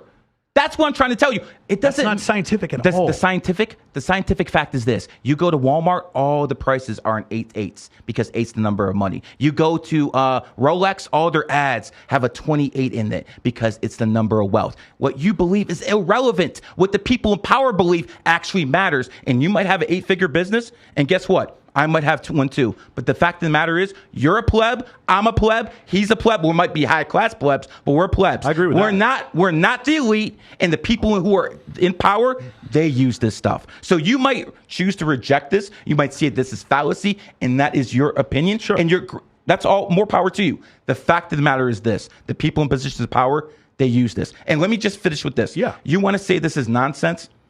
What do you know about Steve Jobs? Do you know he went to India before he started Apple? Maybe. I don't know. I don't think the reason he went to India was to study numerology and astrology. Because in India, numerology and astrology is supreme. That's what they do over there. Hold on, I'm not done. Okay. If you look at Apple alone, ask yourself, mathematically, 1 in 9 chance for any number to come. He's a 28 life path. He founded Apple 3/1/1976. He incorporated it. 3/1/1977, and he incorporated 4/1/1976. He's a 28. He started the company on a 28th day, and he incorporated on the 28th day. The chances of that just happening... It's 1 in 30. Or 1 in 90. 1 in 90. 1 times 9 is 27. Times 9 is a lot more than 1 in 90, my friend. You're talking about 1 in 9, 1 in 9, 1 in 9. So the fact that... Hold on. The fact of the matter is this. I got him. This stuff works if you actually pay attention. You're just doing fluff stuff. Oh, this doesn't make sense. You have to dive into it. You have to really dive into it. You didn't dive into Vedic astrology. And you know what I found out? I'm not doing Vedic astrology. The Supreme Court. I don't do Vedic astrology. But you just brought up Steve Jobs going to India. That's what I'm talking about. And I said numerology. No, you said numerology. You said astrology and numerology. That is true. I did say that. And when he went there, they're so deep into numerology and astrology that the Supreme... Stop the video and look at this up on your own. The Supreme Court of India has now trying to make it illegal to teach astrology in schools. People can get a PhD in astrology in India. It's utter nonsense. And this is one of the problems. We are so uneducated as a society when it comes to science, technology, engineering, and mathematics. The idea of teaching numerology and astrology at school is dangerous. It's actually dangerous. This is a fun thing for people to talk about, whatever, bet on whatever. I got 20 employees who do numerology and astrology for a living. You're telling me this is garbage? No, I'm telling you that sports betting, a lot of people would say that's garbage. You make money from selling picks, not from actually betting. No, I do both. I do both. Okay, that sounds good. So what you need to do is have a little bit more of a clear track record and try to make sure you keep those screenshots and instead of letting them go away with your Twitter accounts. And if you do that before, again, you're going to show me wins. This is a more Texas sharpshooter thing. You're going to show me money you do have. Parlays, It doesn't matter. You're not going to show me losses. You're only going to show me wins. Are you more? You want to follow me for a month and we'll see if if I win or more or lose? You're more than welcome to. Do you I'm betting have 10, more 20K wins? day. Do you have more wins than losses? Do you predict things accurately more than you predict things falsely? I will do it this way. I don't do straight bets. I'm not Vegas Dave. I don't bet minus 200, minus 150. I believe that's a sucker. Okay, let's take money out of it, like predictions. Hold on. How accurate are your predictions? The only predictions that matter are the ones against the line. Any idiot can pick in the minus 900, okay? Well, you just predicted Trump and some political stuff, too. I mean, just take it out of the realm of betting for a moment. Like, how accurate are your predictions? Extremely accurate. I would say 80%. So you would say 20% fail, 80% success. So not in sports though. Not in sports. Okay, not in sports. Okay, not in sports, but in politics, stuff like that, I'm pretty dead on. I mean, for instance, I was invited to White House for a reason. Okay, can we? Do you have another question? Because I have a bunch of questions I want to ask. You can go ahead. And okay, cool. I'm not trying to say pro. Let me throw one quick thing out here. I forget what the name of the author that threw this out. I think it might have been Asimov, but it was. Any sufficiently advanced technology is indistinguishable from magic. Magic, yeah. And that's applicable to so many different things. So we have a capacity for magical thinking, and that's a feature, not a bug, by the way. So when we're imaginative, it's just as important as knowledge is as well. So the problem with it is that imagination, that capacity for magical thinking can be just as damaging as it can be a benefit to us as well. So can driving a car if you kill people. I understand that. What I'm saying knowledge is never the problem. It's how people use it. The fact is that the machine, that is the human body, that is the human brain, has a capacity for wonderment and to wonder, like, is this really for real? Is this bullshit? Are there ghosts? Are there UFOs? Are there this? Is numerology this? I want to look for patterns. That is a feature, not a bug. So we can have advanced science as a result of having this imagination, or this capacity for imagination, but we can also have it as being something that's like the cause of the worst human atrocities as well. So we have to take things sort of like into a holistic look at all this whole thing. So when we're looking at something that we say this is a damaging belief. Some people will say religion is like that. Some people will say astrology, any superstitions, tarot cards, whatever is the woo-woo magical thinking energy, whatever. That it's unmeasurable. So you don't believe in spirituality at all? Well, I do, but not in the sense that you're thinking here. So what I'm saying is that we have the capacity to imagine something that is beyond the physical, and what happens is when we let that get out of hand and we don't use that with rationality and reason, that's when you get into trouble, and that's when society. Here's a great example of that. So the Chinese New Year is February 5th, and on February 4th, if you go look, there's this unbelievably high number of cesarean sections that happen in China because these people do not want their child born on a certain year. Outstanding. That's exactly what they should be doing. Absolutely. That's exactly terrible. what they should be doing. Absolutely you know what? terrible. You can say whatever you want, but you go to the royal family and you see they're having C-sections, and most of the kids in the royal families are 11s, 22s, 33s. So again, you can say whatever you want, but the people in the royal family, like Prince William, is an 11. His father is an 11. And by the way, the queen who just died. I would not use either one of those as an example for anyone's great. But wait a second. Did they hold wait a second. They were 11s and they were C-sections because the royal family wants people who are master numbers. Again, look at the presidential races. How do they control that? You would have them born at a certain time, so you pick when the C-section happens.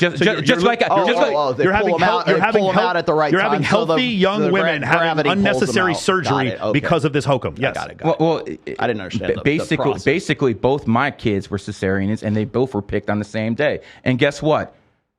Extremely healthy kids, because you know what? I basically made sure they would be born wealthy. I'm doing well, but you want to make sure. You don't know what's going to happen 100% in the future. Sure. No one knows 100%. I made sure, because of numerology and astrology, my kids are set up for life with money.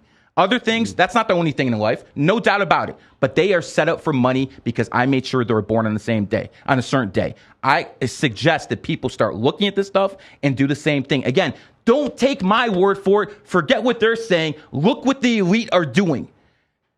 Prince William, obviously, some people might be disappointed in him.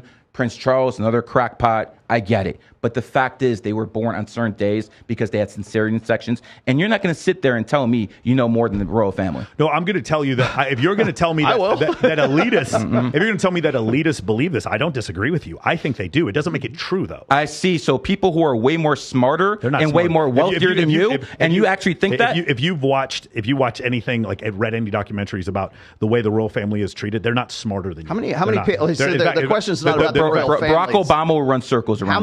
We're not talking about Barack Obama. We're talking about the elite. I said the elite. The royal family. I said the elite. And you said the royal family. They're part of the elite. I got it. How many dumbasses were born on the same day? How many kids with Down syndrome were born on the same day? How many dumb people were born on the 7th? Here's the point. Much less than any other number. Again, there is no science behind this whatsoever. And there's no science behind what you're saying either. There absolutely is. There are numerous studies that show there is no IQ distribution by day that you were born in the month. Absolutely, unequivocally, unassailably, zero. There is none. There's numerous hundreds of studies that show this. There is no correlation between day you're born and IQ. 0.000. People, I want you to do this. Forget what we're both saying. Go in your life and look at the smartest people when they were born, and you're going to see they're born in the 7th, 16th, 25th, or their 7th life paths. You can laugh all you want, but I give readings to teachers. I give readings to college professors, and they all the time say the smartest kids are born on the 7th, 16th, 25th. Just like I tell you, the most charismatic people are born on the 11th and 29th. And guess what? Jesus Hotep, who made it, he's an 11. How do you think he made it? Candace Owens, born on the 29th, 2911. A software company. That's how he made it. So here's the other one. 11 life path. You mentioned this before. White people are better with technology, and black people are better with nature. You said that before. Yeah, I agree with that. 100%. Are there any other specifics that you believe about different ethnicities? Yeah, I believe Mexicans and Latinos are way harder working people than most others. Okay, got it. And you said 70% of women you believe are communists. Or believe they think like communists. And I can actually maybe egalitarian. Is communist the word you want to use? Actually, I would say 70% of women think like communists. And again, I'm not trying to disrespect the women out there who are hardcore conservatives. I'm not trying to disrespect them, but 70% of them are communists. I can actually prove this. Okay. In 2002, when the U.S. overthrew Hugo Chavez in Venezuela, they overthrew him. They had a new president set up. It was the women who came into the streets, the women who protested, and they got Hugo Chavez released from their American prison, and all of a sudden, Venezuela went to hell. Because women... they always want someone to take care of them psychologically. And if it's not going to be your daddy, it's not going to be a boyfriend or a father, it's going to be the goddamn government. 1917, Russia. The Bolshevik Revolution started with women protesting. This is a fact. And the fact of the matter is, I rue the day that women gain control of any freaking nation from any power standpoint, because 80% of them are not emotionally ready for leadership. But you know what? That's where the numerology comes in. Because one is male energy, and if a woman's born on the 1st, 19th, 28th, she will have more leadership ability than even some men. Fact. You mentioned before, this is another thing, and I'm just curious because I feel like you can make a lot of money from this. You said all disease can be cured through sound. Could you maybe use some of your finances to find ways to make some of these cures? You said I'm not a scientist. So, but you believe all cure, yes. all disease, and you also said that the mainstream media wouldn't want this out. Although I will mention one of the biggest podcasts of all time. It was a serial, not like serial, but it was one of the early podcasts. Was literally on this idea. It was the idea that there was a species somewhere else spending. It was very similar to the movie Contact, where they were using sound and it was killing humans, and then they used sound in order to heal them. So this idea has been out there. Well, my point is, what you said was anybody who comes out with that idea publicly is going to get black helicopters and vans or whatever. Do you have any proof that all disease can be cured through sound? Do I have any proof? No, I do not. I'm not a scientist. By the way, I'm not a scientist. That is a theory I have. Got it. It's a theory. Got it. Okay. Just like the scientists have theorisms. Beautiful. That is my theorism. I also believe, fair. and I want people to understand this. I also believe that running water is something that can help calm people and soothe people down. There's science behind that. There is science behind it. So the fact of the matter is, whenever I'm in a hotel room, I always leave the running water. I always leave it on because I personally believe, forget the science, I personally believe that just that sound basically has different vibrational energy that goes around it that's healing to some people. I believe that being by the ocean heals people physically, psychologically, things of that nature. Sure. That comes for me because of my understanding of numerology and astrology. You might find the way that says, okay, science backs this too. Cool. But there's certain things right now the science won't back that it will in 200, 100 years. See, what you just did is you just removed the faith out of what you were talking about. I have no faith. I understand only that, have but facts. what I'm saying is this: is like you have a faith in the fact that there's some sort of healing energies in like the sound of running water, correct? Yes. Okay, so if science goes and says yes, it will indeed. I'm happy the science caught up. Okay, I'm happy the science caught up. Hold Good tight. stuff. Let me finish this one because this is real good. Okay, so if I can prove to you that in our evolutionary past, our ancestral past, that the sound of rain or the sound of the ocean or running water meant we're close to water, and so therefore we have some sort of better personal chance of security, survival. Exactly, better chance of survival because now, hey, the rains are coming on the and it's also one less area we can be attacked from. That's exactly right. So now what I've done with common sense is I have ruined the faith that there's some sort of like cosmic energy in your mind, in the idea. In your mind, no, in the actual proof of the science that's showing behind the scenes here that this is like. Remember what I told you about.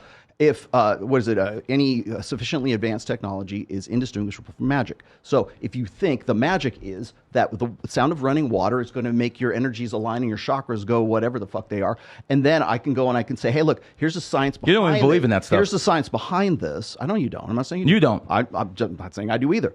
But I believe in chakras. But the science behind that is now ruining the faith that you had in the fact that this was energy or chakras or you mean just because just because the science backs what I believe now it ruins what I believe in the first place? That makes no sense. Not at all. But your reasoning for it does ruin. But it pulls it out of the metaphysical and puts it into objective. If I believe what I believe from one standpoint and you believe what you believe from a different standpoint, that doesn't basically say invalidate my argument. Yes, it does. I will be happy. I will be happy that you found a different correction. Like for instance, you could take this street to get to this location. I'll take this street.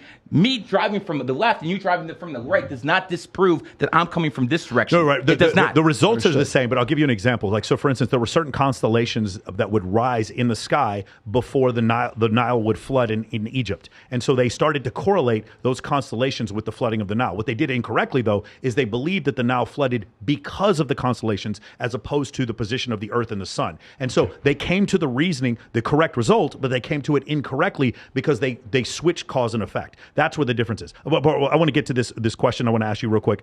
The other one is, you believe Nikola Tesla and or Donald Trump are time travelers? They could be time travelers. It is possible. It is possible. It is possible. Time traveling from the back. I believe Elon Musk is a time traveler. How are you time traveling backwards in time? I'm just curious from a scientific standpoint. I don't believe. First of all, I'm not a scientist. Okay. This is not numerology and astrology. Okay. These are my theories. Okay. So I don't want to be challenged. Oh, you're a fraud. This is what I believe. Okay. Can't bring up statistics. This and this and this.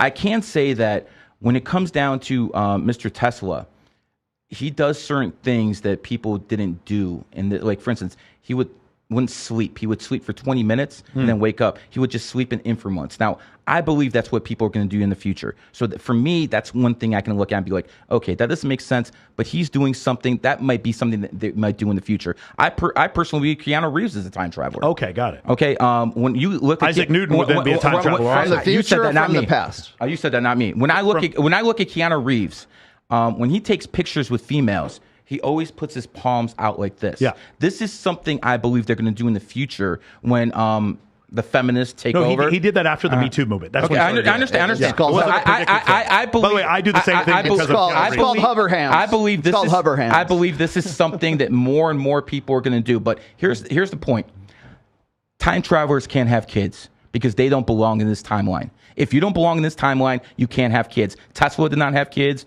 What's his name? Keanu Reeves can't have kids. In the movie The Time Traveler's Wife, it said specifically in that movie, time travelers cannot have kids. So again, I can't tell you for 100%.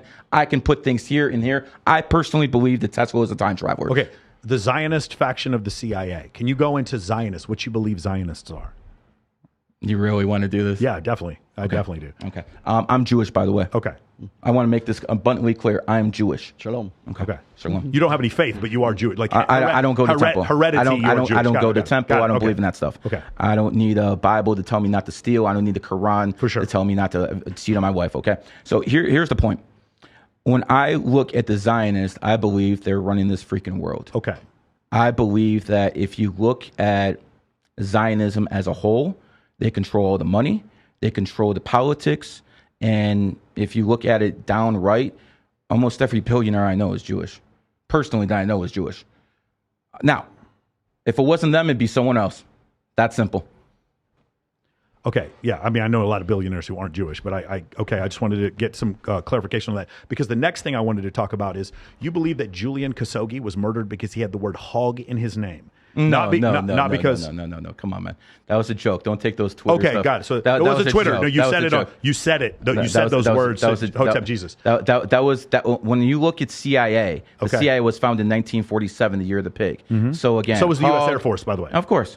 So when it comes down to it, I was associating the CIA being a pig faction with Khashoggi. Now, if you really want to talk about it, CIA owns social media. That's why you have the word CIA in social media. That's why they call it social media. The CIA runs it.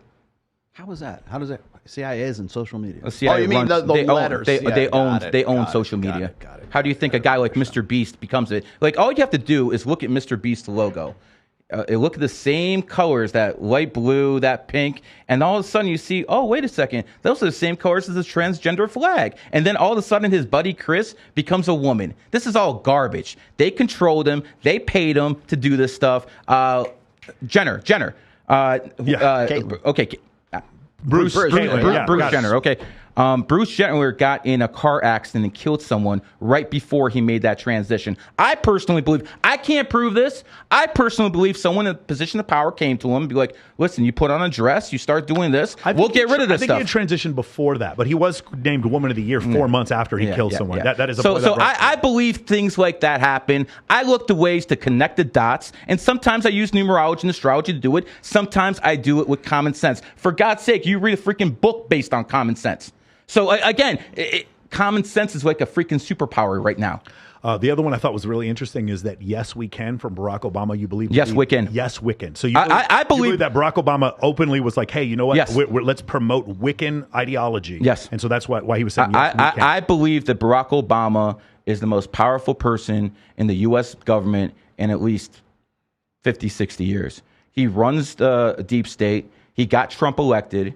And he stole the election right from Trump in 2020. Barack Obama is the shadow president of the United States, and I fully expect Michelle Obama to be the Democratic nominee. Okay, well, finally, a testable prediction. Okay, very nice. Hey, man, I got ruined last time because I thought Kamala Harris would be the president because I thought Biden would die before. But see, there's evidence behind that. You don't need numerology to see that he's old. He's 80 years old. No. Let's go through the president since you brought it up. Joe Biden is an 11 life path. The president before the guy who was the Democrat before him president, Barack Obama, 8-4 in 1961, another 11th life path. Before that, it was John Kerry running, born on the 11th. On the Republican side, John McCain, born on the 29th. Sarah Palin, born on the 11th. Over and over, you'll see a majority of these candidates have 11 energy. By the way, my favorite president of all time, the last real president in American history, John F. Kennedy, was born on the 29th.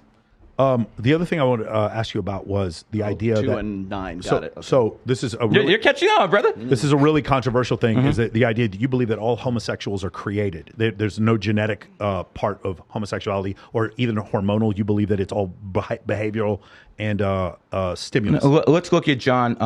What's that guy who got fired from CNN? Don Lemon. Don Lemon. Okay. Donald Trump was born on the 14th. Yeah. Okay. He's had a lot of women in his life. Yeah, I get that, but he was the president too, right? I mean, does that... He was born on 1 and 45. Can we go back to the subject? So, all right, go ahead. Yeah. What were you saying?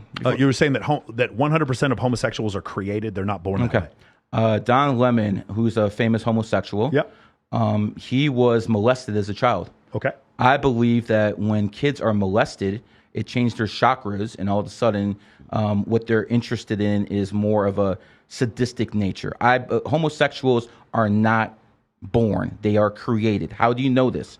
Because right now, 20% of the youth, millenniums, basically say they're they identify. They identify as non-binary, not as homosexual. Whatever. They identify with all that garbage. The point of the matter is, this is what happens when the leftists get control of your school system. They start pumping this garbage down your throat because they want the family unit broken. That's why they do this stuff. They want the family unit broken, and it started with feminism. First, it was feminism. They got basically the women to say, you know what? We don't need these men. We'll have the government take care of us. What happened? All of a sudden, There's a whole bunch of single kids who are being raised by single mothers. And a woman can, quote me on this, no woman can teach a boy how to become a man. It's not possible. So when you have a society based off single mothers, what you have is a whole bunch of beta freaking males who get created. And guess what? Those beta males start becoming more and more liberal. And then again, it goes deeper and deeper and deeper. I don't disagree with your last part, but the first part is you're sort of conflating two different things, right? So for instance, there are studies that show that people who are molested are more likely to molest. That is correct. We found studies in that. But the problem with what you're saying about the homosexual thing is that there's a study. Are you a homosexual? No. Okay. There's a study. It's called what's it called? Dataclysm. Yeah. Remember the book Dataclysm? So what they do is they look at gay searches by state, and it's the same in every state, the same number. So you're saying it's the same number of molestation per state? I would tell you there's probably a lot more homosexuals in California than there are in South Dakota. They may have moved there, but like initially what they found is that there's the same level. Here's the other thing. When they look at abuse, the people tend to claim to be abused when they came out as homosexuals as young children. When they come out as homosexuals when they're older, they claim less abuse. So meaning what you're saying is that the redheaded stepchild was abused because when he got abused, he became redheaded, as opposed to him being abused because he's redheaded. And the point is, what I'm saying is there tends to be higher levels of child abuse for people who are homosexual when they come out when they're younger. When they come out when they're older, it doesn't seem to hold the case. Also, the vast majority of homosexuals do not claim to have been sexually molested. No, that's what they claim. So you're saying like 90% variance of them. I'm just using math. I don't care about this. I'm going to say a couple things. I find it very interesting that when lesbian couples go to adopt, they don't care if it's a boy or a girl. It's 50-50. When gay male couples go to adopt, they want boys 90% of the time. You do the fucking math. What the hell does that mean? You do the math. True. That's a fact. That's a fact. Yeah, but most Chinese people wanted boys also. It wasn't to molest them. It's because they felt that boys were more useful. All I'm going to tell you is two gay guys want little boys 90% of the time. You do the math. Whatever observation you come from that's good for you. So I think you're missing correlation with causality. Like what I'm saying is the priesthood doesn't make people into child molesters. Child molesters choose the priesthood. That's what I'm saying. I think it's a combination of both. I think it's a combination of both. I think that because there's several priests who don't molest children. I think what happens is people who they're hiding the fact that they're pedophiles, and they're hiding the fact that they're homosexuals, and they look for a place to hide, and they choose the priesthood. I'm sure predators do that. They've been doing that forever. For sure. But what I'm basically trying to tell you, it's both. It's not just one. Well, that's both. what you said. You said so there's plenty of proof that homosexuals are not created, that they're born, because there's plenty of, because the distribution of homosexuals. I don't think homosexuals are born. That's what I'm saying. There's plenty I don't of think homosexuals. I know are born. we're agreeing. I agree that you don't believe that. Yeah. That's what I'm saying. Well, there's plenty of proof that they are born that way. Because I disagree. Because there's again, if what you're saying is true, then there wouldn't be a normal distribution of them throughout the country. What you'd have is the states that have more molestation would have higher levels. Like for instance, the states in the South, that like Mississippi, Alabama, and Georgia, they report lower levels of homosexuality, even though that's probably a misreporting. But they have higher levels of child abuse. And so what would happen is you'd have higher levels of homosexuals coming from those states. You don't see that. That's the math I'm trying to point to. 3% of society identified as homosexuals about 30 years ago. Now it's about 20. That's a big difference, bro. That's because you're conflating homosexual narrative. You're conflating homosexual males from I'm telling you, they're created. They are created by the school system, by the educational system. They are created. That's what I'm trying to tell you. Eddie Izzard and Caitlyn Jenner are both men presenting as women attracted to women. Okay, they're both people got paid off to basically influence other people to do the same thing. My point is men presenting as women, like attracted to women, are different from men who are attracted to men who are interested in men. Those are two different things. That's why I really have a massive problem with the lesbian argument with a gay argument. Those are two different things. Homosexual women have completely different biologies and neurologies than gay men. I don't know why they can't. I agree. Yeah. First of all, I have no issues with lesbians. But that 20% is part lesbian. Let me finish. Yeah. I have no problems with lesbians. Number one, lesbians don't really spread STDs. And most lesbians in a relationship, not because of sex, they're in a relationship because of a relationship or emotional bond. Gay men, when they're in a relationship, it's purely about sex. They spread STDs, monkeypox, all that other crap. There's nothing good that comes from that shit. Absolutely nothing. But I won't want to say this, especially to the red pill community. You don't consider men and you don't hold women to the same standard as men, do you? No, you can't. Okay, I don't. Right, yeah, you can. So my basically what I want to tell you guys is, if you guys hold lesbians and gays to the same standard, why? There's absolutely no need for it. I'm a little lost. If you don't hold women to the same standards as men, you can't get upset at them for being lesbians. because they're basically like kids. I'm definitely not upset of any woman for being a lesbian. I am very pro.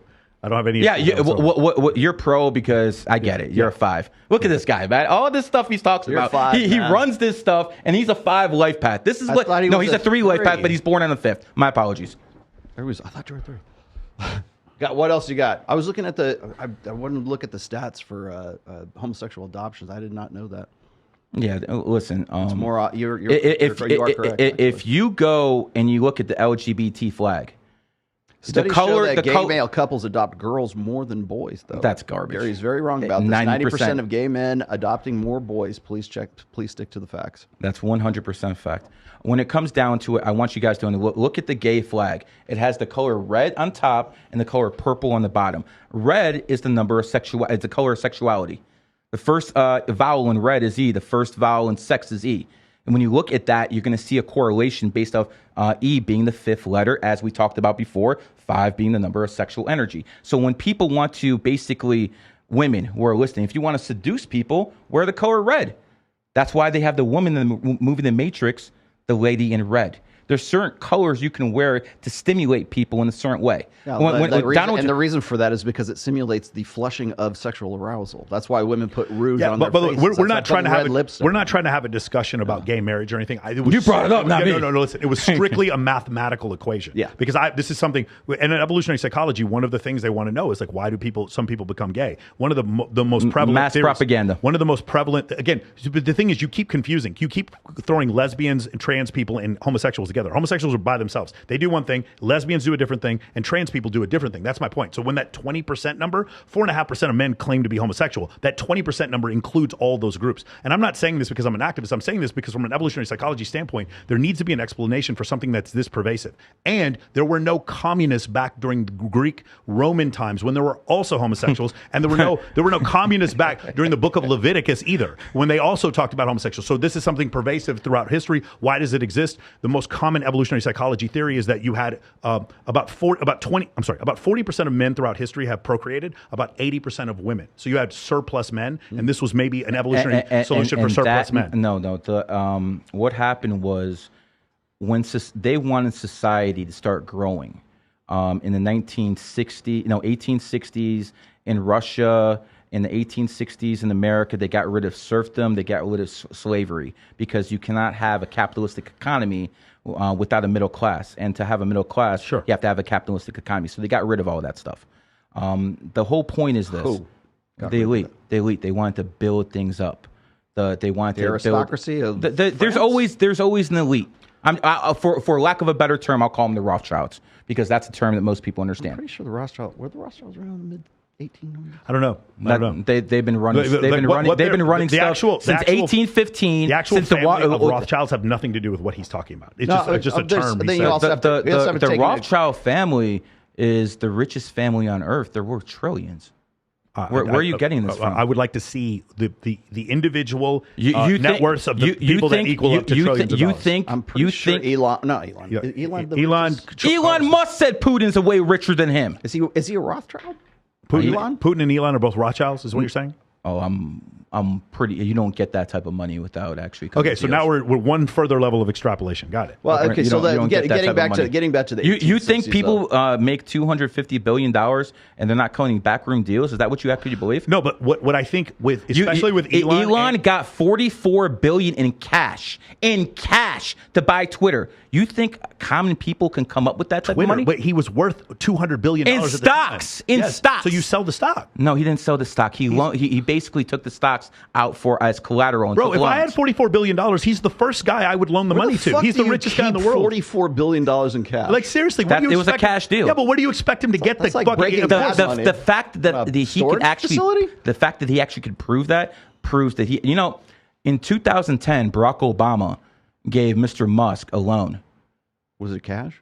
It was about $500 million. Barack Obama doesn't give people loans without actually having. Are you talking about the U.S. government gave him a loan? No, Barack Obama. Barack Obama is worth over $500 million. When he was running the government, he was. Okay, so another extrapolation. Barack Obama is running the government and worth over $500 million. No. Barack Obama would actually. Okay, let me explain how foreign aid works, because you guys don't seem to understand what it is. It's very difficult for politicians to steal money within foreign aid's in the government. Stop. It's very difficult for politicians to steal money within America. So what they do is they pretend like they're very noble, they're very righteous, and they have to help people. First, it was in Afghanistan. They used to send money over there, and it was a money laundering operation. They would spend $10 billion over there. $1 billion would actually go to the troops. They would steal the rest. That's how this works. And they do the same thing in Ukraine. Ukraine is a money laundering operation, because that is how the Biden administration under Barack Obama if you works. can print the money, then why would you need? No, the Rothschilds and the Federal Reserve print the money, not the federal government. The Rothschilds print the money. These politicians, then why would they need to launder it? These politicians are out here trying to steal it, because they're the puppet elite. There's real elite and there's puppet elite. Then there's plebs like us. Do you understand that if you actually have $1 trillion and the federal government starts printing more money, that you as a Rothschild start to lose money because of inflation? That doesn't make any sense. They print the money. Who cares? That's the Rothschild. The Rothschild said, I don't care who makes the laws as long as I print the money. Okay, but who's doing the laundering? What do you mean? You said the Ukraine war was a money laundering. Of course, it's a money laundering operation. Who's doing the laundering? The U.S. government. Well, why would the original thing I asked you, you said that $500 million went to Elon Musk directly from Barack Obama's checking account, and then you went to foreign aid. No. I did not say his checking account. Okay. I said he's in charge of the government, and he gave someone a loan. That's what I said, the government. He's in charge of the government. He's in charge of the government, and he has to sign something for people to get that money. He's the president of the United States. He has to sign laws, and then Congress has to approve them. Are you referring to the tax breaks that people got because the cars were electric? Is that what you're talking about? It's all a money laundering operation. But I'm saying, is that the money laundering operation? What I just said? No. Something else. The money laundering operation, like when Barack Obama sent about $1.5 billion to Iran in cash. Why do you think he did that? Because he got kicked back 60% of that money. Barack Obama's a freaking billionaire. Barack Obama is running this freaking government under Biden, and he's basically making Biden look like a fool, because that's what you want when you have a shadow president. You want a weak president. Barack Obama's running the show. He's the one who installed Trump, and you guys are severely... Obama installed Trump? 100%. Is Barack Obama also a time traveler? No. Because he has children? Yes. Okay, got it. All right. We don't actually know those are his kids, because Big Mike might actually have issues doing that. Let's just follow the logic here. If that's true, if Barack Obama installed Trump, right, then why? Hillary must be really pissed off. Oh yes, that's the whole point. That's the whole point. Why would he not? Would you like me to explain Sure. it? Okay, please do not interrupt. I know you're really good at that, but give me a second. In 2015, during the Republican National Convention, during the debates, Barack Obama only mentioned one person by name. That was Donald Trump. There was 17 other Republicans running: Rubio, Cruz, Jeb Bush, who was the leader at that time. Yeah, I remember. And he was the only person he mentioned by name. So what happens? I see where you're going. Stop. Yeah. Me and you hate each other. Okay, let's just say me and you hate each other, and then you start talking shit about me. What's going to happen? You're going to send all your haters straight to me. That's the exact thing Barack Obama did when he started pressing Trump. He basically propped him up. Now, why did he want Trump to win? Because, you see, if Trump won, Hillary Clinton's done. If Clinton won, she's in control of the DNC. She's in control of the White House. With Clinton out the way, he took over the DNC. Okay? So what you have to understand is James Comey... So Trump was more controllable than Hillary. You're completely off. Let me finish what I'm saying. When James Comey relaunched the email investigation of Hillary Clinton a couple of days before, that was the end of it. That was the end of Clinton. That was the end of everything. Comey would never have done something like that unless he had assurances from the very top. And the very top is Barack Obama. Now, what happens when Trump was president? He got kneecapped by the deep state with investigations over and over. So he basically needed Trump to get rid of Clinton.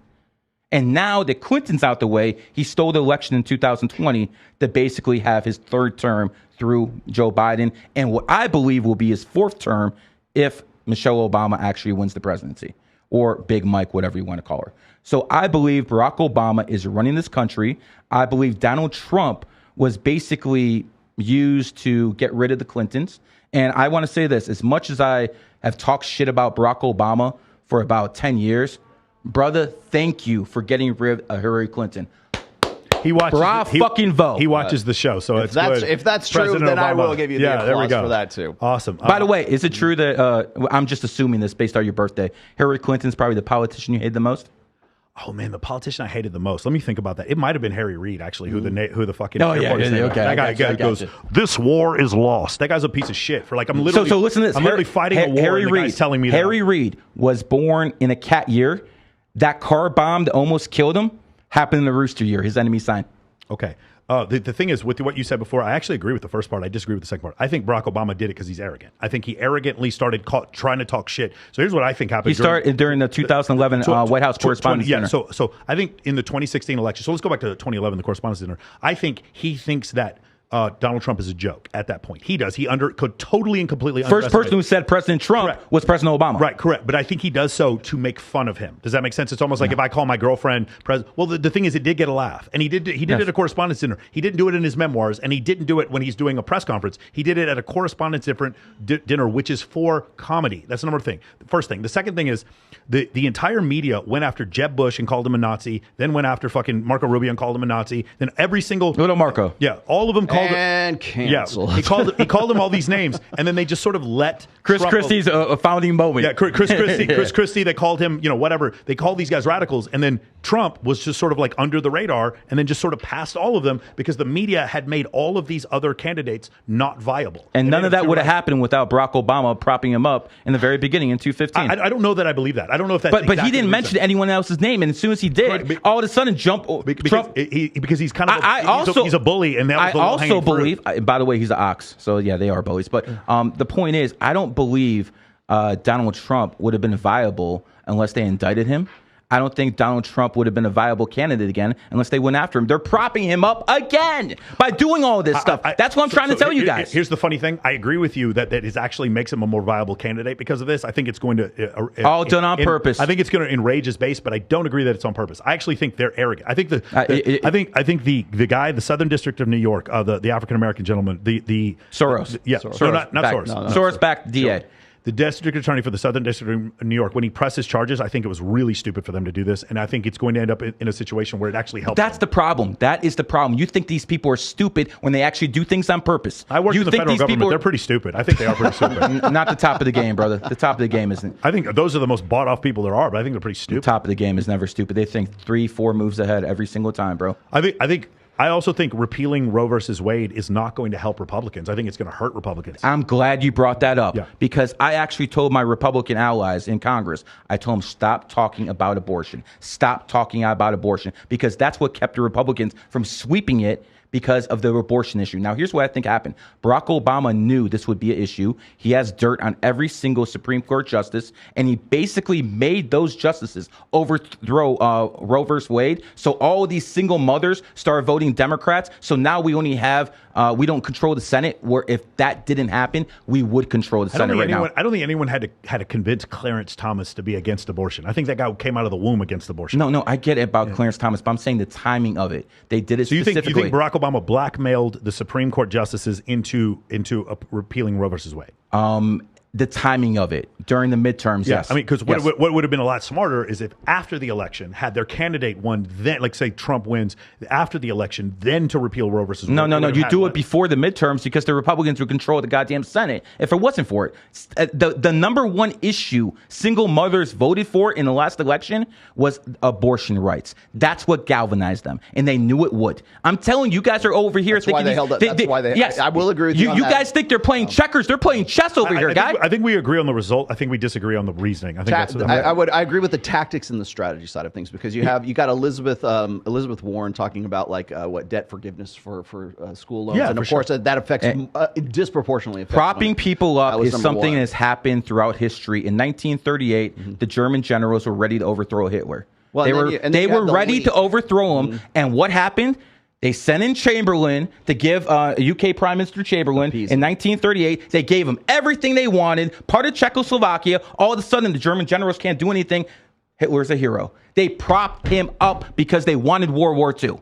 That's what I'm trying to tell you guys. They do things on purpose, and you think these people are stupid. They're not. They do things on purpose. I think Chamberlain was stupid. I think Chamberlain was just stupid. Yeah, I do. So every mistake people have made is because they're stupid, not because there's a higher power out there that are basically masquerading. What's the higher things. power? What's the higher power? The Rothschilds. The Rothschilds then told Neville Chamberlain to allow Adolf Hitler to invade Austria, then Poland, and then France. Okay, let's break this down. Zionism. Okay, we talked about that, right? What was Hitler's party called? You're a guy of history. The anti-social. I'm sorry. The National Socialist. Okay. Yeah. So let's take the first two letters of National Socialism. NA in German or in American English, because English is the dominant language in the world. So let's take the first two letters of national. No, it's not actually. It would be Mandarin Chinese. I see. So we have Chinese More signs. people speak Chinese. We have English, but we have signs in English, in American, in Chinese on the freeway. No, they have signs in the English. The most spoken language in the world is Chinese. If you go to other nations, all the highway signs there are more in Chinese English. people than there are people who speak. That might. America is the dominant language in the world. America, English is America. Yes. Sorry. Continue. Go, proceed with your logic. Okay. So, where was I going? No, the Rothschilds manipulating the world. And by the way, let's just point out one other thing. Zionists. Adolf Hitler, there was an attempt on his life also during, I believe, 1943 or 45. Oh, yeah. There was a bomb. He was on the other side of a pillar, and it blew up. 1943. What? 1943 is the year of the goat. Hitler is an ox. Thank you for proving my point about he enemy didn't signs. die. He lived. He was fine afterwards. Okay. And the guy who went after him, do you remember his name? I don't. He was born in 1943. He was born in the goat year as well. So the guy who tried to kill him was born. They made a movie on him, Tom Cruise. I forgot what the guy, Valkyrie. Or something like that. So the guy who actually did that, the guy who actually tried to rise up against the Rothschilds are pro-Hitler and anti-Hitler at the same time, is what you're saying. No, I'm not trying to say that at all. I'm trying to say that there's elites and there's puppets. And people like Hitler, Obama, they're powerful puppets, but there's people above them. Okay. And the people above them will never see, will never hear of them because they don't want to be heard. They don't want, just like you said, you don't want people knowing what you have. You don't want anyone to know. They're the same way. Sure. They're the exact same way. The richest person in the world, you're never going to know what his name is. Unless I believe, it's Rothschild, but you're not going to actually see it in Forbes or anything like that. Got it. Okay. You just think that they are trillionaires, but there's no record of them being trillionaires. Correct. Because they control the whole thing because they're Zionists and they control the media and the banks. And I want you to understand there's a difference between Zionists and Jews. Okay. The Jews were getting killed in the Holocaust. The Jews were my people were being killed in the Holocaust. Okay. In gas chambers. Thank you for listening. Thank you for admitting that there was a Holocaust. I appreciate that. Of course, there's a Holocaust. Okay, good. When did I ever say there wasn't? No, I know you did. I know, not you, bro. I'm just saying you catch stray bullets from other. Now, I don't believe 6 million people died. Interesting. I don't believe. Now, if you look at the Jewish Star, it has 6 points. They always like that number 6 in the Jewish religion. I'm not going to go into it, but you guys can look it up yourself. But when I believe 250 to 300,000 people died in the Holocaust, that's my personal opinion. That's a little nuts. That you think only that many people died. Well, if you look in the New York Times, they said there was a Holocaust in Russia that killed 6 million in 1903, 1913. Well, the Russians lost 25 million people. That was in war. Yeah, for sure. That wasn't a Holocaust. Yeah, but some of those people were captured. Some of those people. The only Holocaust that happened in Russia was in Ukraine when Stalin and his Bolsheviks were basically starving the Ukrainians. Yeah. So that was a white Holocaust that no one wants to bring up. Yeah, no, I bring it up all the time whenever you're a snake. You're a snake. Whenever Russia when people are born in snake years, they're interested in history, like me and you. So you think the Holocaust was not 6 million Jews; it was 300,000 Jews? Yes, but I believe it happened. Okay, interesting. I mean, because there's just so many accounts that show multiple concentration camps, and also these people are just sort of not accounted for. There's 6 million Jewish people that just sort of don't exist. So let's go back to what I was saying. National Socialism starts with the NA. Zionism starts with the ZI. Let's add them together. NA, ZI, Nazi. So the Nazis and the National Social and the Zionists and the National Socialist Party basically made a deal, and there's a book on it called the Transfer Agreement. I encourage everyone to read that book. Awesome. I just feel like I'm what's her name, Marsha Clark, and I'm still wondering why would the Rothschilds want to do any of this? Why would there be some? You're looking at everything through your eyes, through why you do things. What else am I going to look through? But that's the beauty of numerology and astrology. You can look through other people's eyes because you understand how they think. You guys are great at multitasking because you're threes. You're great at communication because you're threes. Why? You're also bored very quickly. Why would they want to? Why would you want to start that kind of shit? Why would you want to? Why is it upon them to have societal change over the entire world? Okay. Why does anybody want to? I'll try to answer this way. March 2020, I started saying on Twitter, "Do not take the vaccine; it's going to kill you." That was my personal opinion. Sure. Nothing has changed since. I believe that, but is it the Rothschilds too? I'm sure. I mean, think about it. If the elite, you can only kill about 100 million people, 150 million during war. You put vaccines in people, it take out 4 billion. So it's a lot more efficient. But did they kill 4 billion? You believe 4 billion people are going to die? 67% of the human population died at least one shot. I believe the ones who got the boosters. Did you get boosted? No. Oh, why didn't you get a booster? Just because I didn't see the need for it. I see, but you trusted the government on the original vaccine, but you didn't trust them on the booster. Know why? The reason why is because there was a SARS-CoV-1, and they developed a vaccine for this. So this idea that this thing was completely untested, we already had tried to make vaccines for something very similar to a coronavirus like this. Coronavirus is actually, and the other thing is the coronavirus is very similar. There goes my monetization. Sorry, my bad. We won't talk about this anymore. Okay, we're done. We're done with that. All right, the whole point. Do final thoughts because let me just finish this. Good. I went out. I got suspended over and over and over. It cost me money. But I still went out there and I told people not to get vaccinated, and I got suspended over and over. Why did I do that? Why do I need that for? It cost me money. Why do I do that? Because I needed to do that because I'm that type of person. The same way the Rothschilds are the type of person where they want to control people. If you understand numerology and astrology, it is basically advanced psychology. And my finishing thoughts. If you want to put money, there's money. If you want to do it for, if you want to do it for 100,000, if you want to do it for fucking 500,000, you can put up 30 people, 50 random strangers, and I will all read them like a book. As a matter of fact, bring all your girlfriends around. I'll read them like a book as well. I have no doubt whatsoever that this would work on all. You know what? I got an idea. I just had a fantastic idea. I'm going to get Mark Savo and Nikki in here. They do the man on the street interviews. Mark, Nikki, if you guys want to take this challenge up, you'll come to Vegas at the end of May. But it's mentalism. I have no doubt that you're just going to say things. So I'm just a smart guy and who knows how to talk, right? Sure, I definitely agree. I'm a little bit better than a good salesman. I'm a little bit better than a good salesman. I think you would agree that you're a smart guy that knows how to talk. I think we're both born in the year of the snake, just like me and you. The thing is, I just disagree with this idea that somehow proves anything. What I would like is more tacit, like tangible things that we can look at. I'll tell you what. So how about who's going to win the Super Bowl, NBA championship, things like that? Let's do this. Okay. I have a group. I make people sign non-disclosures. I charge them a lot of money, up to 20, 30K. If you're willing to sign a non-disclosure, I'll give it to you for free. And then you can go through my material, and then you can go to tell the world what you think. If you're willing to do that, I'll do that for you. I'll consider that. Here's the thing: Do you have any predictions as far as like who's going to win the NBA championship? Yeah, let's do predictions. Who's going to win the Super Bowl? You said before you believe that you said that Michelle or Michael Obama is going to be the candidate in 2024. What other predictions do you have?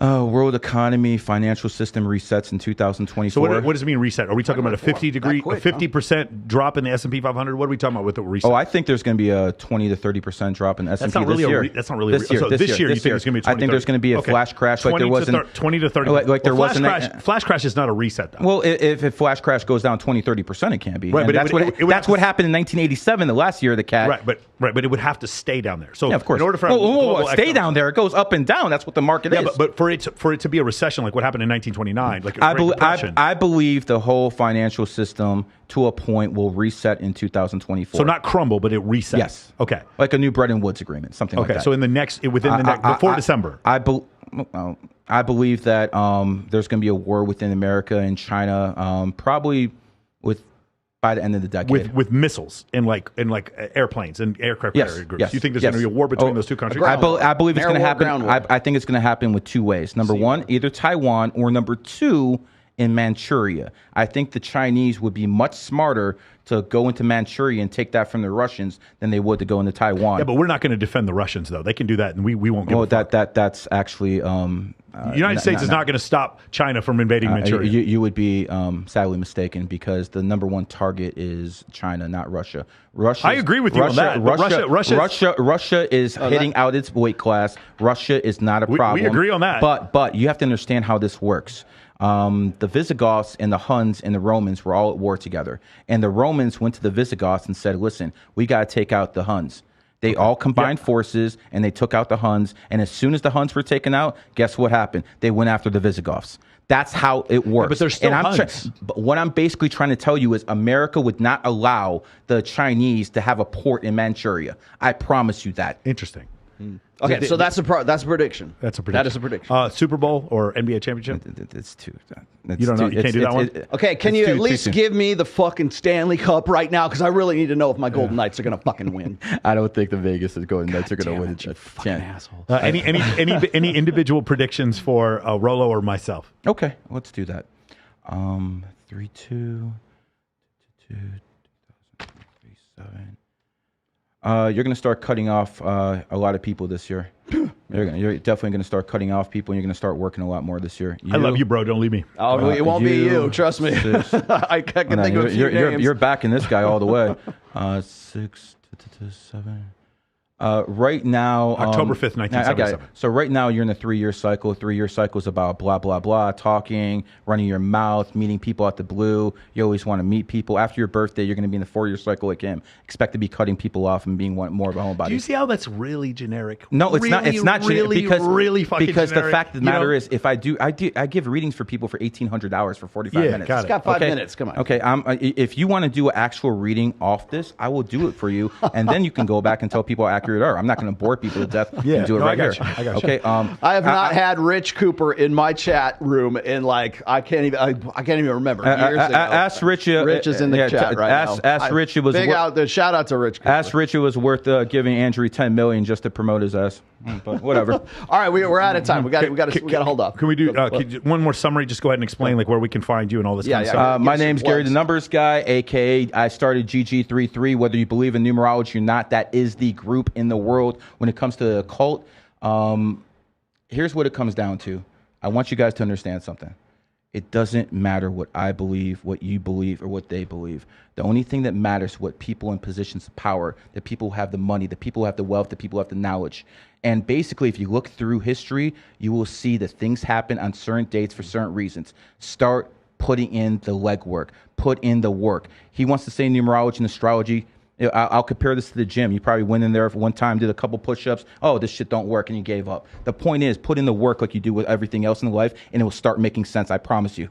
And you know what? At the end of the day, I'm the only person in my field. The harder I work, the more I manifest in my bank account. So my whole thing is, I definitely think you would have been the greatest goddamn defense attorney of all time. I think you really missed a calling there. 100% you should. Or a Baptist minister. 100% Baptist minister. And if you had taught a pickup course solely, my brothers and sisters, I love you. I can do that too. I get it.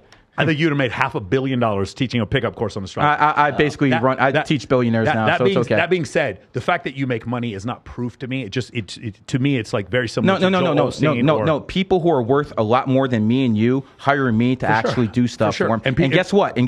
Those people. If you're going to call them stupid because they come to me or all that other stuff, or misguided, or all this other stuff, the fact of the matter is this. Okay. People who run things and have money, they have sway in this world. They're coming to me. I'm the only person in my field they come to. And at the end of the day, I'm going to shove numerology and astrology down people's throats whether they like it or not. That's apparent. The thing is, I also know some very, very wealthy people who don't believe in that and actually consult with computer scientists and physicists and other people like that in order to get their information. Guess what? And they don't believe in astrology. I get the last word. To me, have that. This is my fucking show. So amen, brother. What I'm going to say is that when we don't understand shit, we will apply our own imaginations to that shit. It's called metaphorical truth, right? It's like it doesn't necessarily have to be 100% factually absolutist, but if we don't know what it is, we'll call it vibing. We'll call it magic. We'll call it energy. We'll call it whatever. And until we have some sort of science that's going to drag it out of the metaphysical and put it into the physical, then we're still going to have as human beings, we're always going to want to find some sort of, answer in the stars or some bullshit like that until we can figure it out. At some point, we're going to figure out that this is bullshit or it's not bullshit, or maybe we're both right. And in that case, we pull it out of the realm of faith and we put it into the real world where we can actually use it. So hopefully you guys got something out of today's show and you can actually use it today. Thanks for coming in, first off, because you answered the challenge that nobody else has. You came in here, you put your balls on the line, put your money on the table. You came in here and you actually flew your happy ass into Vegas. This is my second home. This is my second home. Exactly. Vegas is a snake city. I live in Florida, snake state. I base my life around this stuff. And the fact that I'm successful is basically proof that I know what the hell I'm talking about. Yeah, but there's a lot of people who don't believe in astrology that are also successful. Chase. Amen. Yeah. Sing us out of here.